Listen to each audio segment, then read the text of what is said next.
Meet you for the first time, what's the first topic they want to talk to you about? Whoa. I think it's, well, at the moment it's certainly religion in one form or another. Theocracy, theology, theodicy, as some people like to call it. And that's been true for a while.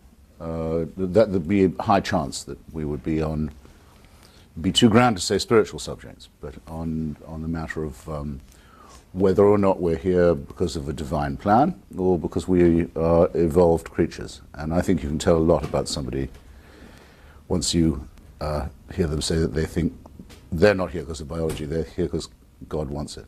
Well, this is one of your more recent books, God is Not Great, How Religion Poisons Everything. But when you look through your body of work, the 18 books that you've written, religion or atheism kind of permeates. Yes. I mean, there was my attack on Mother Teresa, my review of her misspent life. In a way, my little biography of Thomas Jefferson is a lot to do with the origins of our First Amendment and the Virginia Statute on religious freedom. And another recent little book of mine about Thomas Paine and his Rights of Man has to discourse a bit on his other great work, The Age of Reason, because I think that for him it was most important of all for people to be free, that they be free of superstition first, that they liberate their minds from what William Blake called the mind-forged manacles, the things we rivet on ourselves, particularly serve our belief in the supernatural. Was Thomas Paine an atheist, though? No. He wasn't, neither was Mr. Jefferson. I think actually Mr. Jefferson may privately have been an atheist, but they professed both a deism, which is the view that there may have been a first cause creator. The universe seems to testify to some kind of order, rhythm, routine. This was before Einstein and before Darwin, of course. It was as far as you could probably look in the 18th century.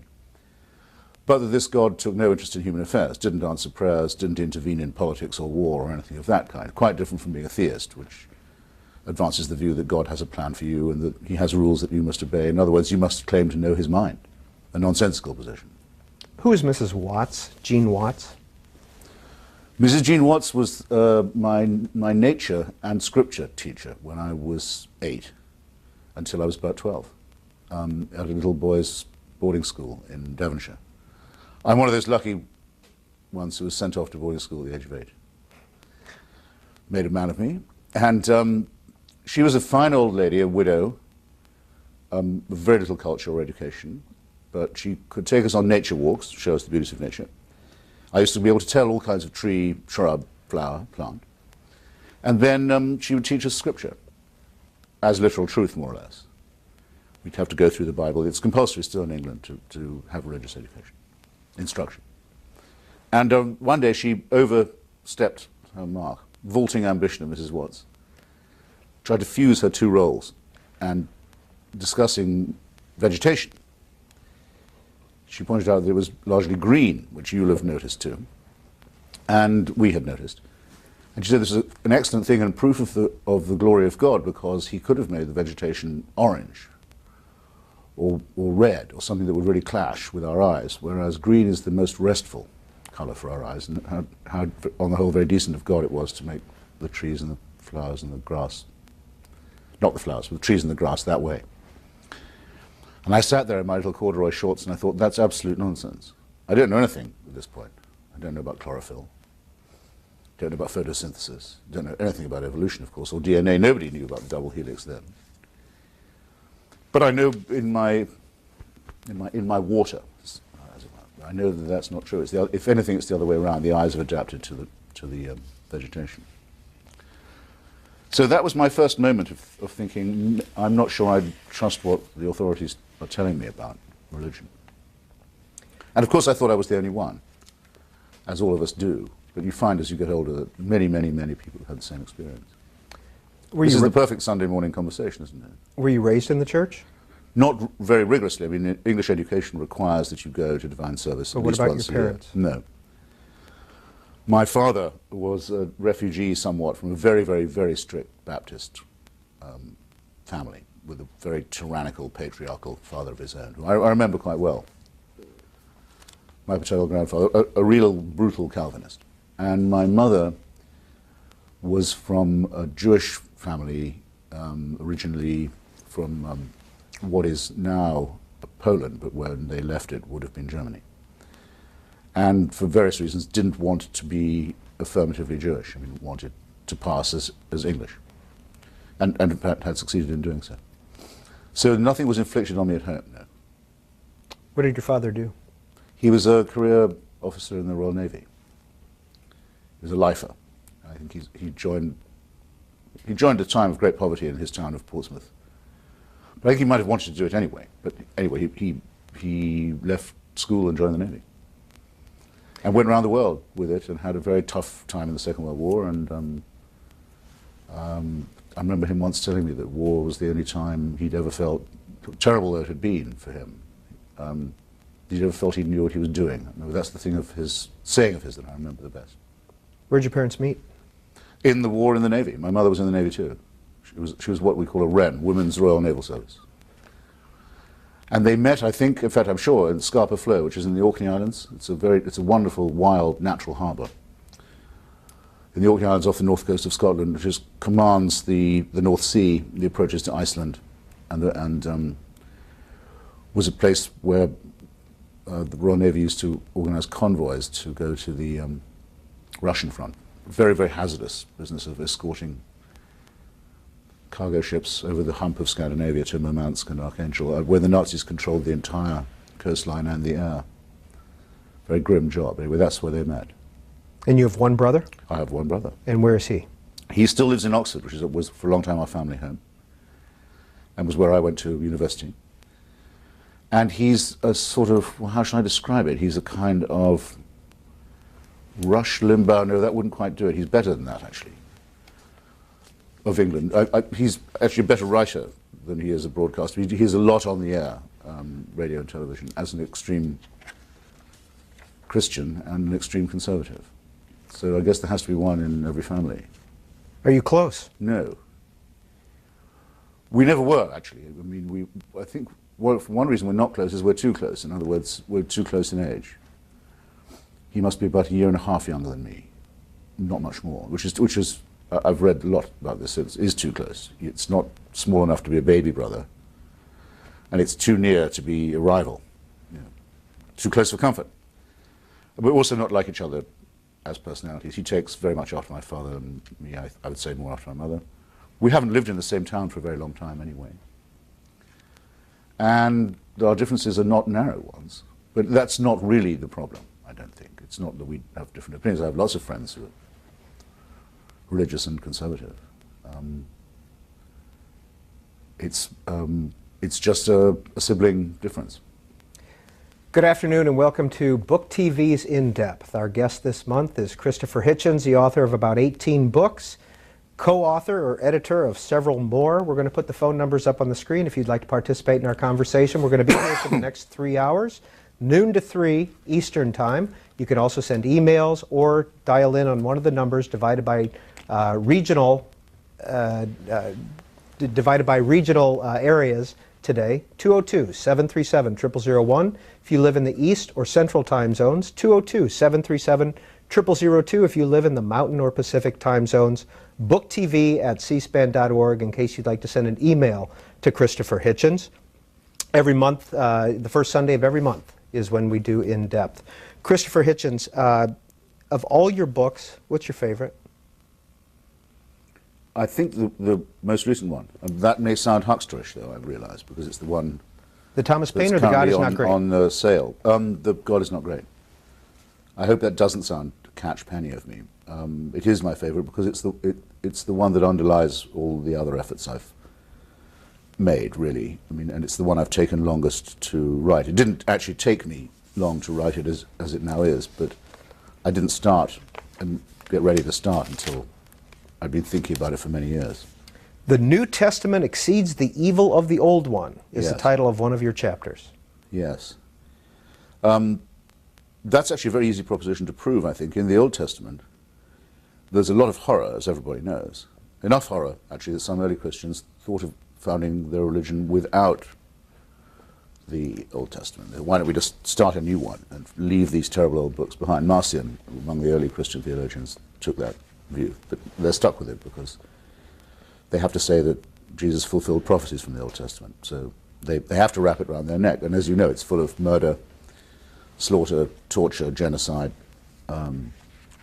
genital mutilation, massacre, cruelty, and so forth. But there's no hell in the Old Testament. There's no talk about punishing the dead. Not in any canonical, accepted Old Testament book there isn't. When you've been killed and all your people killed with you and your wives and children sold into slavery and your land taken and all of this, the jealous God is done with you.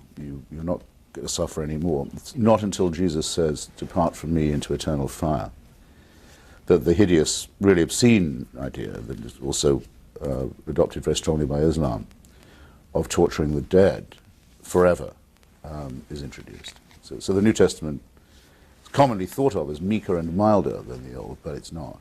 It's much nastier. I want to show some of the other books that Christopher Hitchens has written over the years. This is A Long Short War, The Postponed Liberation of Iraq, a rather short book about Iraq. A pamphlet, really. Pamphlet. I think it should be called. The Trial of Henry Kissinger. Do people still want to talk about Henry Kissinger? You seem to. Oh, yes, absolutely they do. Yeah, and they should, because he's still around. I mean, his advice is sometimes sought, we're given to understand, by the administration, which, if it's true, in the case of Iraq, might explain something of how badly things were going. And remember, Paul Bremer, the catastrophic first proconsul of post-liberation Iran, was a member of Kissinger Associates. And Kissinger himself wrote in the Washington Post an op-ed piece saying you have to be very careful with Iraq because it's a Sunni majority country. That's as much as our great scholarly Secretary of State knew about this rather important state. Well, speaking of... No, it goes on. The malign influence of Henry Kissinger can still be felt all over the place. Speaking of Iraq, the C-SPAN book TV bus travels the country, and it goes to book fairs and bookstores, and oftentimes we ask people if they have a question for our guest. One gentleman that we spoke to had a question for you about Iraq. This is from Garden City, Idaho, right outside of Boise. My question for Mr. Hitchens is, you were a strong supporter of the Iraq War when it began, and actually beforehand. Could you maybe tell me how you feel, and if you regret at all, the role you played in getting the support for both President Bush and Tony Blair to do this war? I regret more not having argued earlier and more forcefully, in particular in 1991, when my view of it was rather different anyway, that Saddam Hussein should have been removed earlier than he was. I mean, that's, if we're to have an inquest on the war, which I think we should, I agree with the gentleman about that, and a full accounting of what went wrong and how our statecraft failed us, then the inquest cannot begin with George Bush's intervention in 2003. The minimum, it must begin with the decision to leave Saddam Hussein in power in 1991. The so-called realist decision, Kissinger's friends, General Scowcroft, Lawrence Eagleberger, another faction around the president himself, George Bush Sr. and others. I think that was where things went critically wrong. We could have spared the Iraqi people 12 years of sanctions and fascism and the degeneration of their society, the consequences of which we now see. Another topic that you have covered in your books are the Clintons. And this is the same book, but it came out with two titles. No One Left to Lie To, The Values of the Worst Family, in paperback, and in hardback, No One Left to Lie To, The Triangulations of William Jefferson Clinton. Yeah, the pink one is actually a later and expanded edition, as well as a paperback version. There's an extra chapter in there, one on the politics of the First Lady, which is why she's back on the cover, and one which I hadn't been able to finish in time for the first one, wasn't sure I could ever finish, about the very important and never asked and never discussed question of whether or not the women who reported being raped by Mr. Clinton were telling the truth. Well, the only book you can read that discusses this question even is by me, and I've talked to three women who don't know each other's existence. And I would say that I was as sure as can be that they're telling the truth. So that's the difference. That's why you should get the pink one if you're strolling past a bookstore. Our guest is Christopher. More action-packed. Our guest is Christopher Hitchens, and our first call for him comes from Chicago. Yes, please, thank you.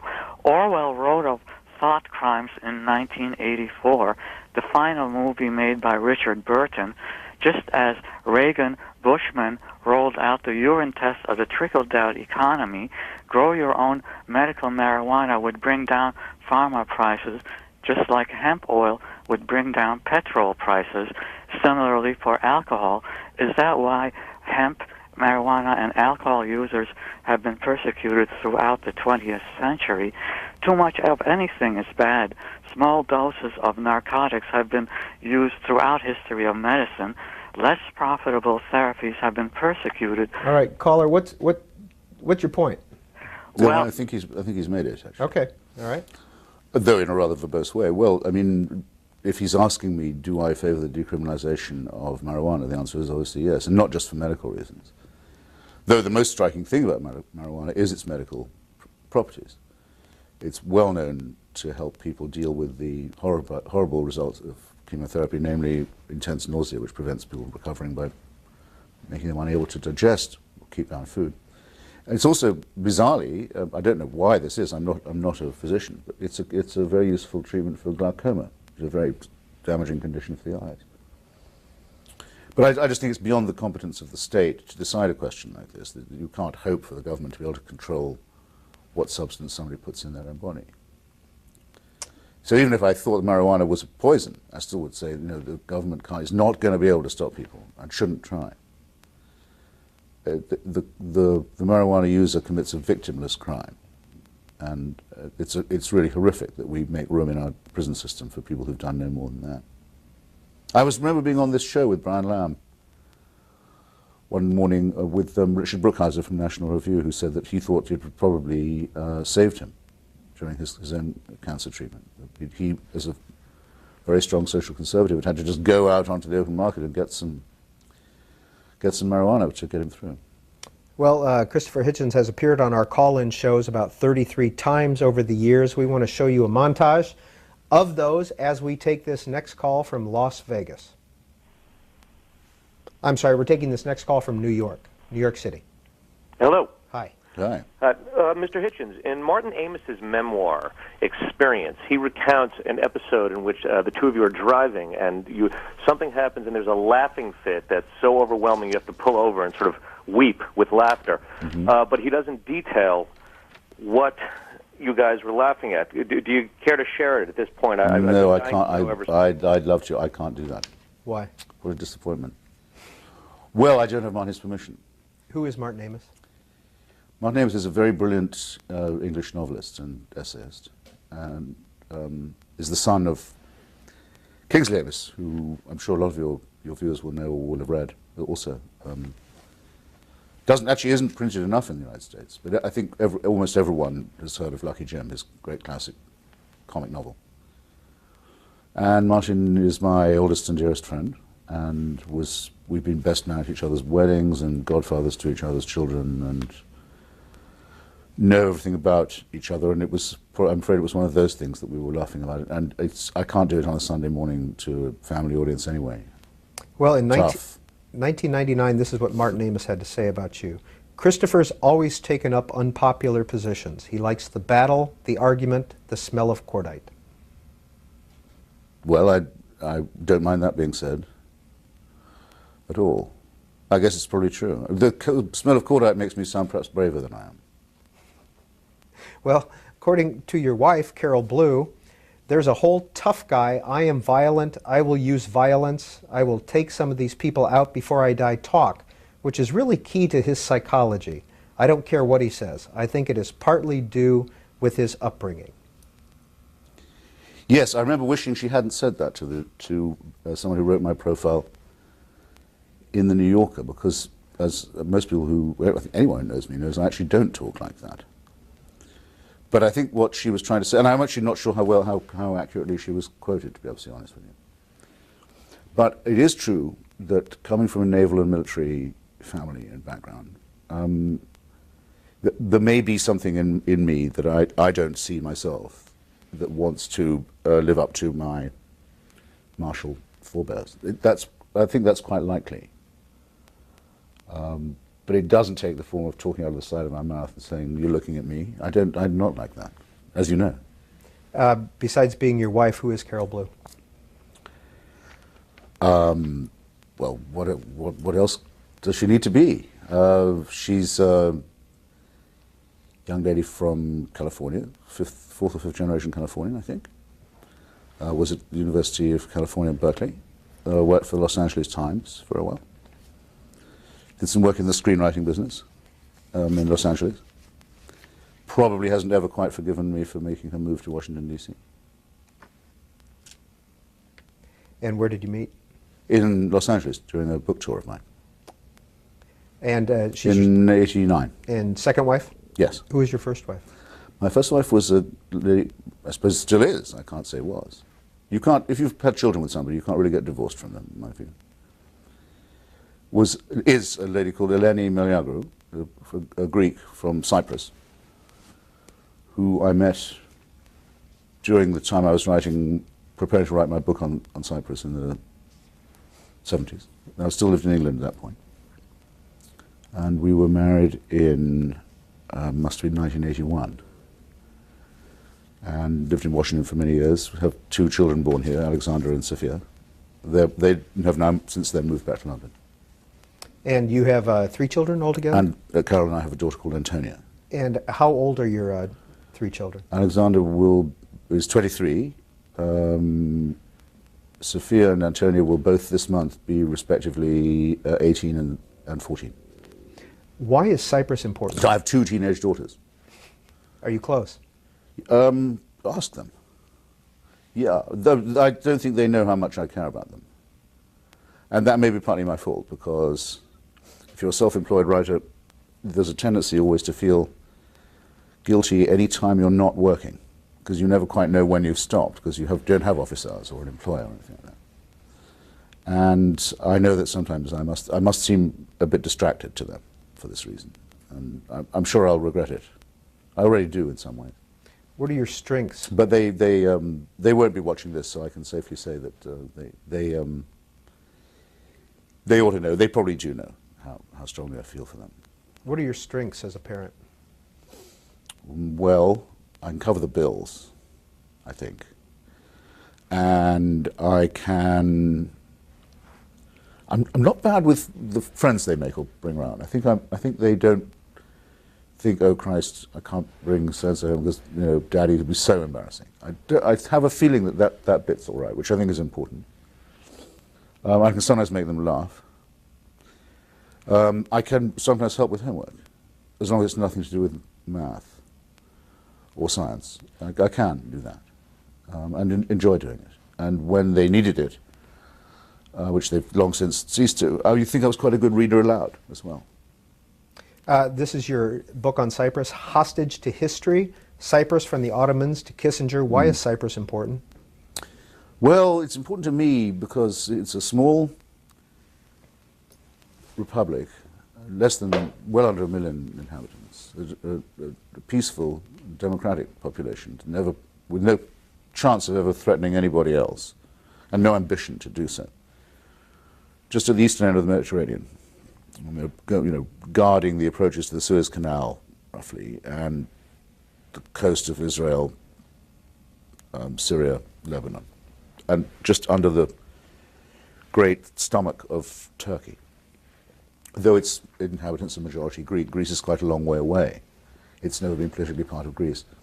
It's always been used as a kind of cockpit and colony by other countries, and finally managed to break away after centuries of being ruled colonially by either Turkey or Britain. Please excuse me. And had that period of independence very cruelly cut off by 2 military actions, both of them, I'm sorry to say, supported by the United States. One, a military coup sponsored by Greece, and second, 2 military invasions sponsored by Turkey, which have led to a terrible refugee crisis, to the partition of the country, artificially, to the displacement of a lot of refugees, And I thought it was just a disgrace that Europe couldn't do better by one of its smallest member states. And so I wrote a book saying I thought this was an injustice that should be reversed. And I've done a lot of speaking and writing about it. Next call for Christopher Hitchens, Las Vegas. Good morning, Mr. Hitchens. I'm calling to ask about your opinion of President Bush and whether or not he is delusional in his belief in God. I'd like to read a short quote from Bob Woodward's book, Plan of Attack, page 379, where George Bush is discussing his feelings on the day he ordered the invasion of Iraq. And I quote, "Going into this period, I was praying for strength to do the Lord's will. I'm surely not going to justify war based upon God. Understand that. Nevertheless, in my case, I pray that I be as good a messenger of His will as possible." End quote. Is the President delusional as Commander-in-Chief in his decisions or not? Thank you. You wouldn't be able to prove it by that. What he's actually saying there is very modest. That's what I understand the Methodist position to be. You get to a certain stage, you can't do any more. You refer the matter upward, if you like. You say it's in God's hands now. I think it's a pathetic position to hold, but it's not a fanatical one. It's certainly not like those who have in history said, we are doing God's work, God is on our side. Deo Vindice is the motto of the Confederacy, for example. Or Gott mit uns, as it's said on the belt buckles of German soldiers. They thought God was on their side. Bush isn't invoking the Lord in that way. He has, to take up your challenge about being delusional, deluded himself because of his simple-minded Christianity on several other occasions, though. The most notable would be his first meeting with that KGB goon and thug Vladimir Putin, where you may recall the president said, well, I looked into his eyes and I saw he was wearing his grandmother's crucifix, and I thought, what a great man this must be, and what a friend I've got in this fellow. Now, I think the president must regret saying that by now, knowing all that we know, and much of what we knew then about Vladimir Putin. And I'd like to know something, by the way. Someone might want to look into this. Has Vladimir Putin been seen wearing that crucifix ever again since? Or had he ever been seen wearing it before? Or did his advisors tell him that the President of the United States is such a sucker and such a sap that that would do the trick? In which case, we have a right to reconsider the idea that having a president who's a person of faith is a good thing. Have you met President Bush? No, I haven't. Vice President Cheney? Yes, I have. Yeah. What was that meeting like? It was an off-the-record meeting. And Mr. Cheney's manner is sort of an off-the-record one anyway, but it was a discussion with a few involved and interested writers and reporters about the balance sheet of Iraq as it then stood. This is the summer before last. Did you fairly sobering event, actually. Did you leave there impressed? What were your feelings when you left? He gave a very quick executive summary of how he saw the situation, which I thought was extremely well delivered, I have to say. And I think I already used the word sobering. I mean, the news was not in general good, but and there was no attempt to make it seem any better. Would you consider Paul Wolfowitz a friend of yours? Yeah, I would. Why? Well, we've been through a certain amount together, but we've also talked about things that are not just political. But I think of him as a very intelligent and very thoughtful person, and we've had some discussions that will always stay with me at very important moments. And because I've had to defend him, this is perhaps a horrible way to become somebody's friend, but it is what friends are for. I've had to defend him a lot from what I consider to be two campaigns of the most hysterical defamation. One about the real role he played in the liberation of Iraq, and second, his conduct, which I thought was fairly exemplary at the World Bank. I'm also a friend of Shaha Ali-Riza, his companion. I've known her separately since she was at the National Endowment for Democracy. I knew her before I met him. I think she's an absolutely admirable woman and was treated in the most scandalous way earlier this year. Another call from Las Vegas for Christopher Hitchens. Hi, good afternoon. Am I on the air? Not anymore. We were going to move on. like I said before, the Book TV school bus, or the big Book TV bus, has traveled the country going to bookstores and book fairs. We asked people if they had a question for you. Here's a young woman who had a question for you. Mr. Hitchens, your politics seem to be in a constant state of flux, and I wanted to know how your radically shifting identity politics contribute and affect your work. Thank you.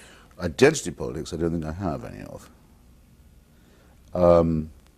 She's right in saying, when I first came on this program, or on C-SPAN, I mean, Brian Lamb asked me what my political position was, and I said I was a socialist, which would then have been true.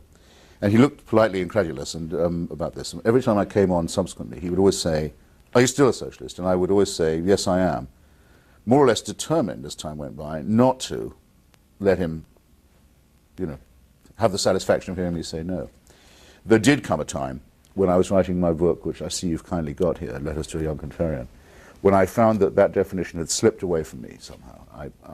It didn't mean anything to me anymore. And I stopped saying it. This is about 10 years ago by now. And I'm now not a member of any party or aligned with any political ideology. And I don't think I ever will be again. But I don't know if that's necessarily flux to be an independent.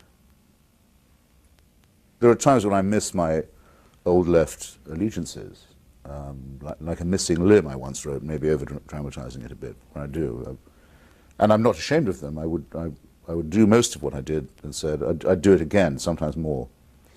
But I don't believe now in the possibility of a total, overall ideological solution to anything. Would you describe yourself as a contrarian, as many people have? No, I hate the word. Indeed, at least I was true to it when, in denouncing the title of the book I wrote, saying I thought the publishers had given it a stupid title. But there should be a word for someone who, there isn't, unfortunately, who is an independent person of perhaps radical temper, who prizes the idea of thinking for himself. It would be nice if we had a word for it. Contrarian isn't it, because contrarian would suggest that one went around looking for fights to get publicity, and I don't think actually even my worst enemy would say that about me. Anyway, the hell with them if they did. I want to read an entire chapter from Letters to a Young Contrarian. Okay. How to ward off atrophy and routine, you ask? Well, I can give you a small and perhaps ridiculous example. Every day the New York Times carries a motto in a box on its front page. All the news that's fit to print, it says. It's been saying it for decades, day in and day out. I imagine that most readers of the canonical sheet have long ceased to notice this bannered and flaunted symbol of its mental furniture. I myself check every day to make sure that the bright, smug, pompous, idiotic claim is still there. Then I check to make sure that it still irritates me. If I can still exclaim under my breath, why do they insult me and what do they take me for and what the hell is it supposed to mean unless it's as obviously complacent and conceited and censorious as it seems to be, then at least I know I still have a pulse. You may wish to choose a more rigorous mental workout, but I credit this daily infusion of annoyance with extending my lifespan. Yeah, I still do it. I did it again this morning. There they put it on the front of the newspaper, all the news is fit to print, in this bright little box. I mean, just the cretinism of it just never ceases to surprise me. The other thing I do, because I live in Washington, is I check that the Washington Post is still printing a horoscope every day, which they are, unbelievably. I mean, they print astrological predictions in a journal of record. And I usually remember to fire off an email of annoyance to someone to complain, just to make sure, that one doesn't get too used to this kind of thing. How often do you fire off that email? Oh, in my mind all the time. I don't want to get like, there's a wonderful Saul Bellow novel called Herzog, about a slightly crazed old gentleman called Moses Herzog, who just can't stop writing letters of complaint. They're brilliantly written, which is the point of the book, but you don't want to end up like Herzog does. We touched on this, but I want to come back to it via an email by Matt Poundstone of Denver, Colorado. There's a page in your book, God is Not Great, in which you appear to console the faithful whose beliefs you are shaking to the core with your own experience of becoming disillusioned with Marxism.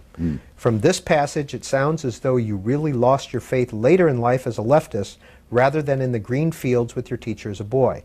Is this a fair characterization, and how would you compare your experience with Marxism to those who come to similar conclusions about God?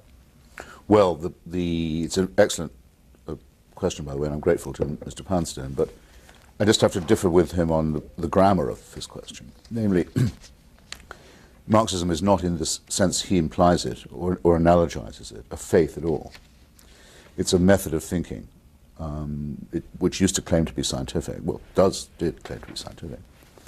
And it arises exactly from a quarrel with the idea of religious thinking, which is based on faith.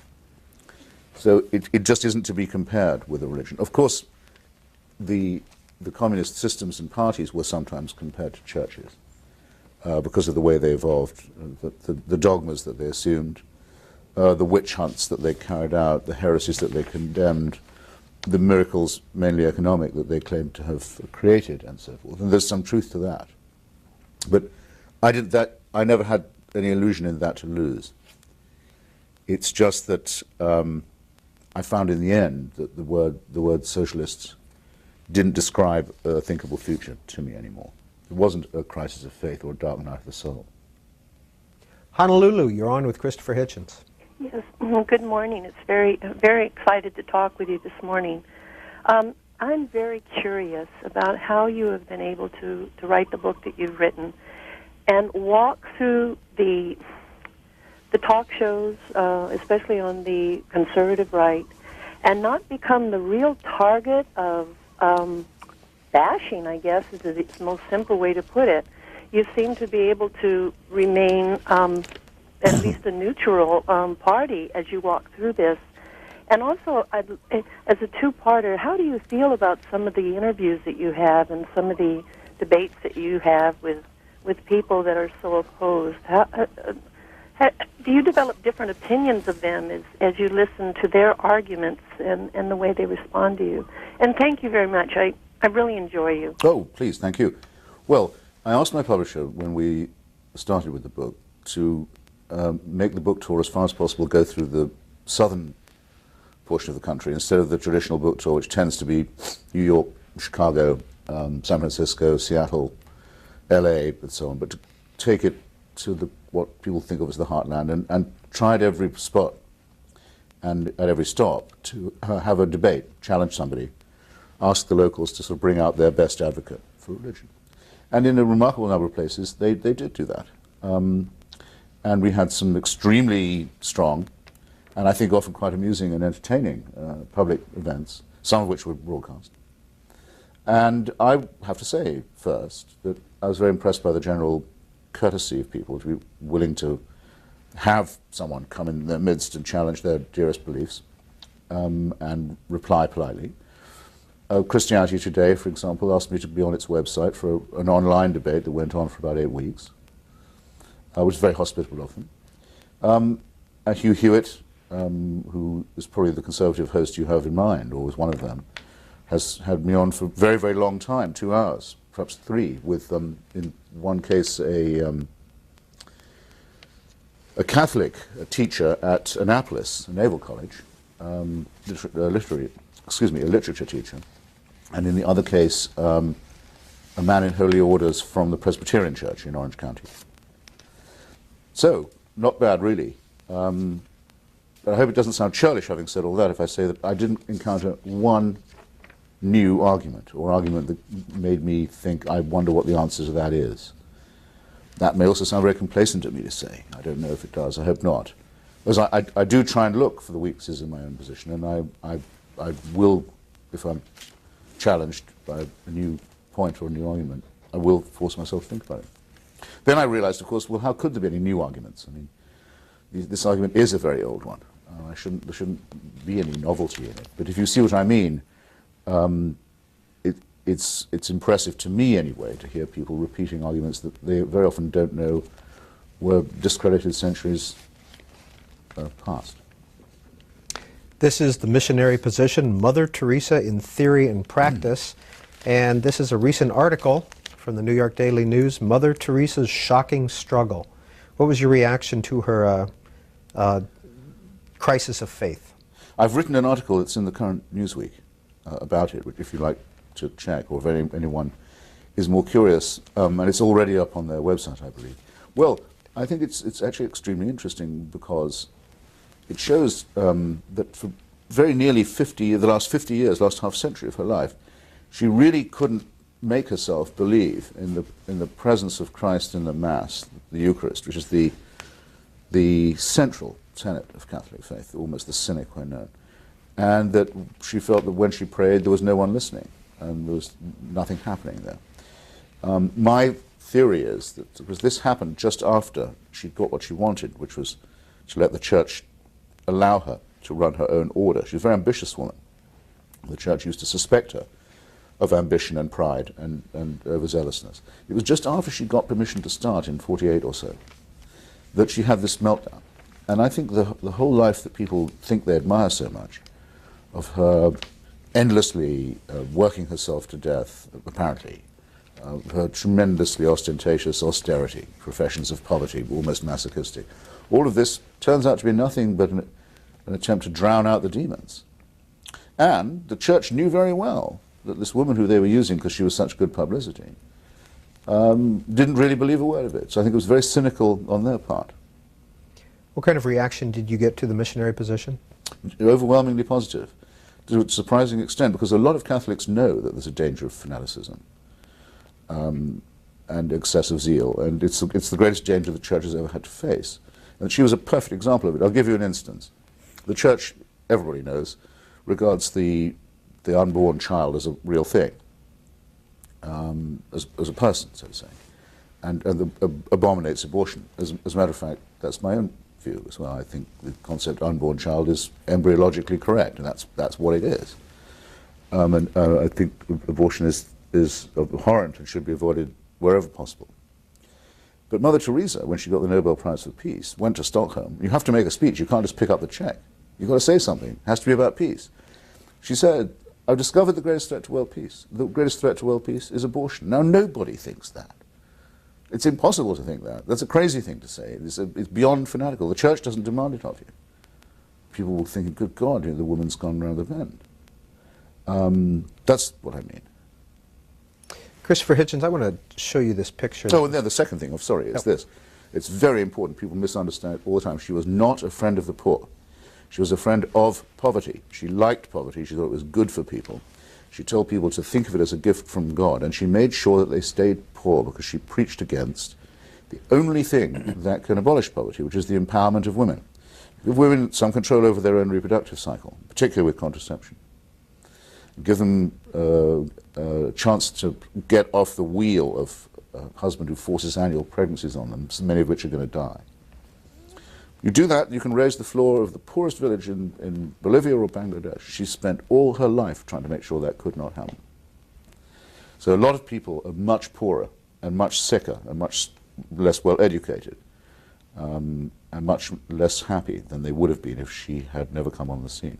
Is that an argument in favor of capitalism? Not on its own, it isn't. Though, because capitalism doesn't always insist on the empowerment of women. But if anyone's interested in the alleviation of poverty, that is the only thing we know definitely works, is giving women control over their reproduction. I want to show you this picture, Christopher Hitchens. This is in the Washington Post Style section yesterday. And it's a woman praying at the memorial for Diana in England. What do you think about that? What's your reaction to that? Well, that's exactly what I say about the sickly influence of religious cultism. It leads to man-made, well, I'll back up. I think all religious cults are man-made, and they've created false objects of worship, mythical, legendary ones. When you see it happening in front of your eyes, you can see how it got started. There you see it happening in front of our eyes. We think that's grotesque, or I expect most people do. What are you doing? Praying to an image of a basically disco dancing princess. But it's no more absurd than saying that you think Joseph Smith dug up some gold plates in upstate New York that had angelic writing on them, which is one of the front runners for the Republican nomination, claims he believes, or the cargo cults of Polynesia, or the belief that that after several hundreds of thousands of years of indifference, heaven waited till 2,000 years ago to conduct a human sacrifice in Palestine so that we could be forgiven our sins. I mean, as I say, if you believe this kind of thing, you'll believe anything, and you might as well make a goddess of Princess Diana. Springfield, Illinois, you're on with Christopher Hitchens. Good morning, Peter and Christopher. Morning. You were recently on a book panel where your co-panelist, Jonathan Kirsch, I believe, was rebutting a point you had made. And as he was talking, you interjected, "It's immoral to love your enemy." You were not given a chance to elaborate on that, so I'm going to give you that chance now. Thank you. I think I can remember the event you're talking about, and I think it was in Los Angeles, wasn't it, at the book fair? Yes, I don't like being told, especially at a time like this, that it's my duty to love my enemies. People who want to go and love bin Laden can go do it on their own time. They're not to tell me that I'm to do the same, and they're certainly not to tell me that that's moral preaching. No, we have to hate our enemies and try and destroy them before they destroy us. That's a responsibility. To be neutral on such a point, especially if you're a father or if you consider yourself a citizen with duties to his fellow citizens, is wicked and should be described as such. Christianity is masochistic pabulum in that way. It actually disarms those of virtue and leaves them at the mercy of those who are wicked. This is In Depth with Christopher Hitchens on Book TV. Denver, you're on the air. Yeah, hi, I'm Christopher, a big fan. Thank you. I noticed you took some exception, maybe even umbrage at the notion that by invading Iraq, we've given bin Laden what he wants.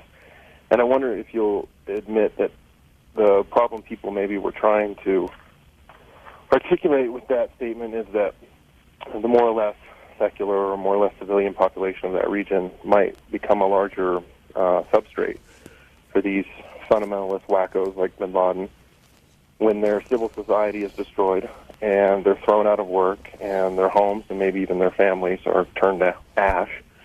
In other words, all guerrilla campaigns need the support of the population, and shouldn't we therefore do two things? One is address the legitimate complaints of the region and thus not increase the substrate for these right-wing fundamentalist guerrillas. And then couldn't we just go after the terrorists themselves? Thanks. Well, you probably, since you kind of read my stuff, you probably know that I'm very dubious about the root cause argument with terrorism. I don't think that al-Qaeda terrorism comes, for example, from the denial of a Palestinian state. I don't think so. You may have noticed that when the al-Qaeda forces, with their Ba'athist allies, blew up the UN office in Baghdad to murder the great Sergio Vieira de Mello, the wonderful Brazilian human rights envoy who Kofi Annan had sent there. They said they'd done it to revenge themselves for his help in getting East Timor independence from Indonesia, East Timor being the Christian, formerly Portuguese island that was invaded and illegally occupied by Muslim Indonesia. So you see, if you want to make these people happy and address their complaints, you have to say, well, we'd be better off not have liberating. We'd be better off not having liberated. Excuse me, East Timor, not a demand that can easily be met. If you really want al-Qaeda to go away, you have to let Pakistan take over Kashmir and tear the heart out of the Indian Federation and start a horrible religious war in the subcontinent. The cause of Islamist terrorism, in other words, as I'm saying to you, is the ideology of Islamic terror. That's what is root causing. There are things we could perhaps have done on this substrate point of yours. I certainly think that keeping Iraq under sanctions for a dozen years, where Saddam Hussein was able to build a palace for himself in every one of Iraq's provinces, from the skim-offs of that sanctions racket, while the rest of the people were drinking sewer water, did help to create an underclass in Iraq of a kind it hadn't seen before. It certainly was no help to us or to the secular forces in Iraq when the situation imploded. But you're not to tell me that people blow up the sewer pipes in Iraq so that they can get better drinking water, or that they blow up the oil pipelines because they're out of a job, because that's one way of ensuring that they remain unemployed. No, the people who do this, the revolting jihadists who do it, are not the product of unemployment and poverty. They are the cause of unemployment and poverty. And until you get that distinction completely firmly fixed in your mind, you will always flirt with talking nonsense, as you just very slightly did a moment ago, if you don't mind my saying so. Because of your strong statements against radical Islam, has there ever been a fatwa against you? No. I don't Have you ever gotten a threat? Well, there wouldn't really... Well, that's an interesting question. There wouldn't really be if that were against me in normal Islamic law, because I've never been a Muslim, so I don't apostatize when I say what I think about the Quran. Or the Prophet, I dwell in what they call jahiliyyah, ignorance. It's not my fault. Salman Rushdie, my friend, got a fatwa against him because he had been a Muslim, and he could be sentenced to death for abandoning his religion, because not the Quran but the Hadith state very explicitly the penalty for changing your religion is death. Lately, it's been a slightly sinister development, which is since around the time of the Danish cartoon controversy of last year, threats have been made against non-Muslims by Muslim extremists, saying if you criticize the Quran, you should be beheaded, whether you're Muslim or not. Now that people haven't noticed, but that actually is crossing an even still more dangerous line. Yes, I did once get a threat, a believable one. At least the State Department Counterterrorism Office told me that they thought it was believable. It was from Iran. And they asked me to change my address. And did you? No, because I thought, first, if you start running, you'll never stop. And second, if they know where I live now, it won't be that hard for them to find out where I've moved. Did the State Department provide any security or anything? No, for a while? I didn't ask them to either. No. And here I still am. Next call for Christopher Hitchens, Miami. You're on the air. Yes, Mr. Hitchens, I enjoyed your Love, Poverty, and War very much. Thank you. Particularly the essays on Churchill and the future of an illusion. My question is, we have a situation where perverted priests, confidence men such as Pat Robertson, buffoons like Al Sharpton, all these characters build these enormous financial empires, and yet they aren't subjected to taxation like the rest of us, simply because they claim to be in the service of a higher power. Is this ludicrous situation an anomaly to us here in the States, or is it common to the rest of the world? And again, I enjoy your work very much. Thank you. Well, it's an unintended byproduct of something that does make the United States unique, which is that Congress, as you know, can make no law respecting the establishment of a religion. It's the most important part of the most important amendment to the Constitution. In the country where I was born, which you can probably tell is England, there's a state church, of which the Queen herself is the head. The Queen and whoever is the monarch is ex officio the head of the church, the head of the state, the head of the armed forces. And your tax dollars have to go to subsidize that, whether you like to or not. The same is true in Germany, France, and elsewhere, not to quite the same extent. In Germany, for example, you have to pay a tithe either to a synagogue or a Catholic or Protestant church. It's very difficult to say you're not going to choose one, but you don't have to choose only one, if you follow me. In America, it's a voluntary effort. That's why it's allowed the status of charity, or whatever the tax-exempt definition is, which I agree with you should not be permissible for churches that engage in political activity or political advocacy. I further think that, because we're hearing a lot of talk recently about equal time in the argument over so-called intelligent design and creationism, they say they want schools to teach alternatives to Darwin as well, alternatives to the theory of evolution. Well, in that case, any church that is getting a tax break from the government, or let alone getting any handout from the so-called faith-based initiative, should be obliged to teach Darwin in its Sunday schools and even in its services for equal time and fairness purposes. Don't you think? I pass on the idea. It might cheer you up. When did you become a U.S. citizen? On the 13th of April this year, which was my birthday and Mr. Jefferson's birthday. Why? Why that day, or why did Why did you become a U.S. citizen? I applied shortly after the attack on the United States in September of 2001. No, not shortly after, not very long after. I made up my mind to do so anyway, then. That and the arguments that came out of it, and the clashes, especially with certain European powers and forces, made me realize that I had fully come to identify with the country I lived in, with my country of adoption. And as a gesture of solidarity, because I felt I was cheating on my dues, really, if I didn't do it, I ought to take out the papers of citizenship, so I have done. Do you miss England? No, I don't have to, in a way, because, I mean, it's only 5 hours away by plane. I'm going there tomorrow. I have 2 children there. A lot of my best friends are there. Even if I'm going somewhere else, I always stop there. So, no, I've never regretted leaving, if that's what you mean. No. And since I was quite young, I had a very strong impulse to leave and to emigrate to the United States, and I did it as soon as I could. You're well known as a smoker. Is a 5-hour flight a long time for you? No, I can go for much longer than that without smoking. It's a funny thing. That's why it's such a stupid habit, and I wish I could give it up. I don't really need it. I mean, it doesn't bother me now. I used to be able to smoke on C-SPAN, unbelievably. But it doesn't bother me now that I'll be here 3 hours without a drag. No. Well, a couple of emails dealing with... Now, if you'd like to give me a glass of sherry, because we must be getting on towards lunchtime, that would be great. We'll see what we can do. A couple of emails regarding the U.S. and Britain.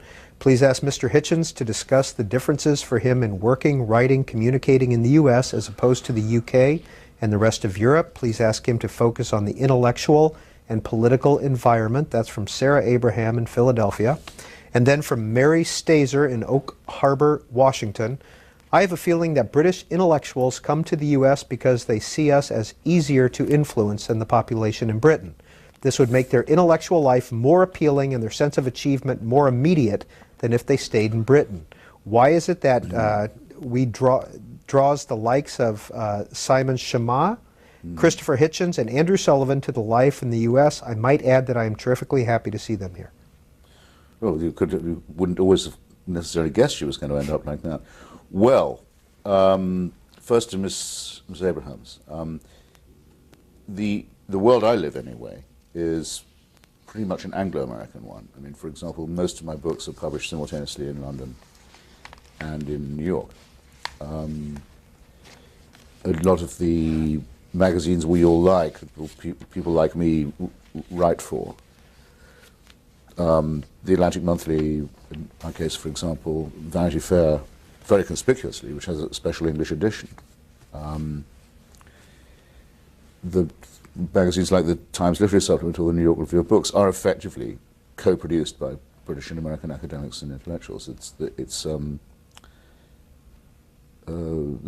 don't feel very much of a contradiction. I think that's also quite true of the Academy. The American and British university system is not unlike each other. It's more like, the two are more alike than they are to any other comparable one, for example. And of course there's the common language. So I don't feel any tension of that sort. It's even arguable that it's hardly worth moving, except that I'd prefer the atmosphere here, which I think is more combative, and there are more outlets, and there's more opportunity. And a small thing, but not unimportant, it's very much more difficult to get sued for libel. There are fewer restraints on the press than there are in England, and you are under the great roof of the Constitution and the protection of the First Amendment, which gives the press a certain role of honor, even if it doesn't always discharge it very well in American culture. I wrote a book called Blood, Class and Nostalgia about the, this is to the second question now, about the vulnerability of America to Anglophilia, which a lot of people have commented on. There's Hollywood Anglophilia, I think the music industry continuously suffers from Brit invasions. There are people who claim to be overawed by English accents. I certainly sometimes get from AT&T phone operators when I'm doing international collect or something. They say, "Oh, I love your accent, we should keep talking." And I say, "No, it's not me who has the accent, it's you who has the accent." We get along all right. The Diana cult, the cult of the royal family, which completely eludes and escapes me, one of the things I did leave England to get away from was the monarchy, is very strong here too. And, well, it's called English literature for a reason, but I would say there was now a separate branch of that called American literature, and everyone should be very proud of it. Los Angeles, thanks for holding. You're on the air. Hi, Mr. Hitchens. Could you talk about the Mearsheimer and Walt book coming out on September 4th about the pro-Israel lobby and how it pushed us to attack Iraq for Israel, and now it's doing similar with Iran? And also, Thank you, caller. We got the point. That's a regular caller here on C-SPAN. Yeah. Yes, I can tell you what I think about it. I think I probably think that no fair-minded person would disagree with the influence of AIPAC on policy making in Washington is disproportionate and has been for a long time. An instance I'd give of why I think that is that even the late Prime Minister Yitzhak Rabin, when on one of his last trips to Washington, said to AIPAC and various other Jewish lobbying organizations, he looked forward to the time when Israel wouldn't have to depend on this kind of thing anymore, and he regarded them as advocates not just for Israel, but on the whole for the Israeli right wing, for the more hawkish element within Israel itself. He looked for a declaration of independence by Israel from the Israeli lobby. Well, if he could put it like that, then it's the strength of the lobby is clearly not being overestimated. And my objections to Mearsheimer and Walt are twofold. One, they seem to think it's taken incredible courage of them to point this out. Well, they should try it sometime. I've been saying this in print and on the air for a long time. There's an appalling element of self-congratulation with a very slight hint to it that I do not like at all, of the suggestion, well, you know, the Jews can really take you out if they want to. It's if there's this huge secret government that they're going up against. I don't like that tone of voice one bit, and that tone of voice is repeated, I think, in the suggestion that we are only at war with Islamic terrorism because of our relationship with Israel. That's not true. That isn't true. If we broke all relations with Israel, and if the whole of what is now Israel became part of the Palestinian state, we would still be having an extraordinarily harsh and bitter and long-run conflict with the forces of jihadism. Anyone who tries to say, if only we could just dump the Jews, we'd get out of this, is lying to themselves and lying to you, and you should be ashamed of passing that kind of stuff on. Next call for Christopher Hitchens, Cleveland, Ohio. Yeah, Mr. Hitchens, are you familiar with Karen Armstrong? Slightly, yes. I'm a big fan of hers, and there are many, many other people throughout the world who are. One of the... I think, just let's be sure we've got the right... this is the lady who's written about the Quran and the Bible. Do you know what? We're going to come back. Caller, Cleveland, if you'd turn down the volume on your TV so we don't get the delay. Las Cruces, New Mexico, you're on the air. Yes, hello. Hello, Mr. Hitchens. Hello. I congratulate you on being the person who has confused me the longest. I'd like to ask you, why do you think this government has resisted and continues to resist an honest and independent investigation into 9/11? Also, what are your thoughts on Machiavelli, and do you consider yourself more of an entertainer than an intellectual, say, on the level of a Noam Chomsky? Thank you very much. Caller, what do you think, what do you mean that 9/11 hasn't been investigated? Well, if you remember, first of all, they weren't going to do an investigation, and then when the families of 9/11 and the wives pursued it, I believe the first person that this government put up was Henry Kissinger to lead it. And I know Mr. Hitchens has some things to say about Kissinger. I don't believe, and almost to a person, everyone I know does not believe there's been an investigation into 9/11. And also, I think it's extremely suspect that what they consider the largest attack on this country, which you could argue, seems to meet with such resistance for an investigation from a government that has nothing to hide about it. Thank you, caller. Well, it actually was some... I think it's thanks to me. I'm going to claim it anyway, that Henry Kissinger didn't get to do that job. And I'm bound to agree with... I will agree with you. A president who says, I'd like Henry Kissinger to chair an inquiry, is saying, I want a cover-up. There's only one possible reason that such a disgraced person who's been found to have concealed the truth about so many things, and so many disgraceful things, his life could even be considered for such a job. I wrote a piece saying, well, in that case, quite apart from his other unsuitabilities, we'll have to have him disclose all his client list for Kissinger Associates. He can't hide behind the confidentiality agreements of that anymore. And that call got taken up by the New York Times the next day, and within a couple of days he decided he didn't want the great honor of chairing the 9/11 Commission after all. So although it was only a small point, I think I did actually pull out the thread that unpicked his appointment to that post. I'm not myself aware of anything that could be or should be known about this that hasn't been discovered. We have a rough picture of first the long time when the Al-Qaeda forces knew they were at war and we didn't. And this involves repeated failure by our establishment at every level to estimate at all the level of the threat. And we know of the unbelievable venality and incompetence of our intelligence organizations, most particularly the CIA. What's required now is a separate commission altogether, one that says that our intelligence services are dysfunctional. We effectively do not have a central intelligence system anymore. And my recommendation would be to reopen Senator Moynihan's recommendation that the CIA be closed and padlocked and abolished, and we begin again, because it's better to have no intelligence service at all than one that actively works against you. We need to start the whole thing over again. Now, you had another question. Do I consider myself more of an entertainer than an intellectual? Well, I don't know which I'd want to be, but I'm pretty sure at what I'm probably better.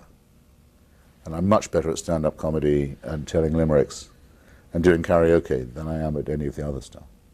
I just don't get enough opportunities. According to the New Yorker profile from last year, you have filthy jokes that last 20 minutes. Oh, yeah. Cleveland, you're back on the air. Go ahead with your comment. Yeah, you say you are familiar with Karen Armstrong? Yes. Okay, History of God and other articles, yes. Other books.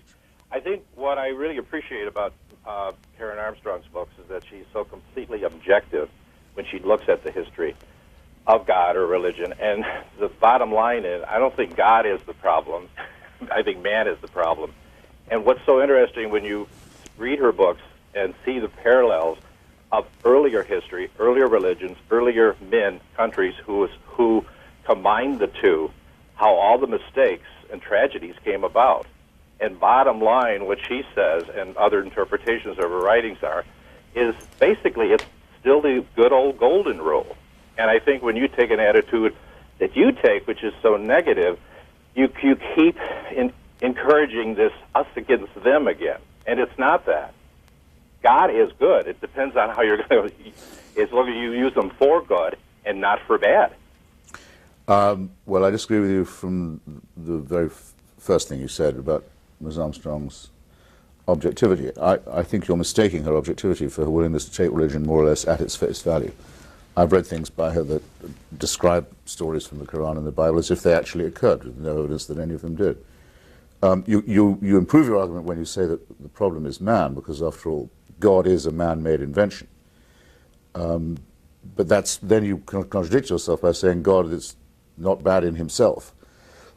He could be as easily good as bad, but he can't if he doesn't exist and if he's a human creation and a man-made object of veneration. All I'm arguing is that we'd be better off without this construct. We'd be better off without the attempt, which is really all it is, by priests and mullahs and rabbis to establish power in the real world, the only world there is or is ever going to be, by claiming that they have divine authority to do so. We have to challenge that politically by being opposed to theocracy and superstition and indoctrination. But we also have to challenge it root and branch by saying that the authority that it invokes is non-existent. Chris Hedges, June of this year in the New Statesman. This is his review of God is Not Great. His assault on what you defines as the irrational force of religion permits Hitchens to sanction the abuse and subjugation of others. This is done in the name of his particular version of goodness, which he calls repeatedly reason. But this too is a false god, more particularly the god of death. For once you wage unprovoked wars and embrace torture, for whatever reason you unleash sadists and killers. You become no better than those you oppose. And as an apologist for the war in Iraq, Hitchens not only has the blood of American and British soldiers on his hands, but the blood of a few 100,000 Iraqis too. Yeah, Mr. Hedges is one of the... I'm sorry, I've got a catch in my throat. I'll just get rid of it. Sure. Mr. Hedges is one of those rather sinister, creepy people who is a pacifist half the time, and I've already said why I think pacifism is an immoral position, because it argues for non-resistance to evil, and an apologist for terrorism the rest of the time. He drops his pacifism when bin Ladenism and jihadism comes up and say, no, you've got to understand that kind of violence, because it comes out of despair. I'm not listening to a bar of that song, and as you can see, he can't write and he can't argue either. He wrote it in the New Statesman. What's yeah, the my New old Statesman? magazine. Yeah, the New Statesman. I am sorry about this. I'm going to have some water as well. Tell you what, the New Statesman used to be the flagship weekly of not just the British, but in some sense the international, certainly Anglo-American, English-speaking world left. Especially in the 1930s, it was a very influential paper, started by the Bloomsbury Group, you could say, John Maynard Keynes, Lytton Strachey, Virginia Woolf, the Sidney Webb, that group. So a lot of influence on literary culture in Britain and the rest of the world as well. Very important in the struggle for the independence of India. When I was young, I wanted more than anything to write for it, and I ended up being lucky enough to actually be one of its editors until I left England. It's undergone rather a decline now into a sort of Michael Moorish, half-baked, pseudo-left political apologetics written by mediocrity. We have a little less than 2 hours left with Christopher Hitchens on In Depth this Sunday afternoon on Book TV. In about 15 minutes, we're going to take you to a taped piece where our producer for this show, Cleve Corner, visited Mr. Hitchens at his house here or his residence here in Washington. We'll show you around there a little bit. Mankato, Minnesota, you're on the air. Oh, hello, Mr. Hitchens.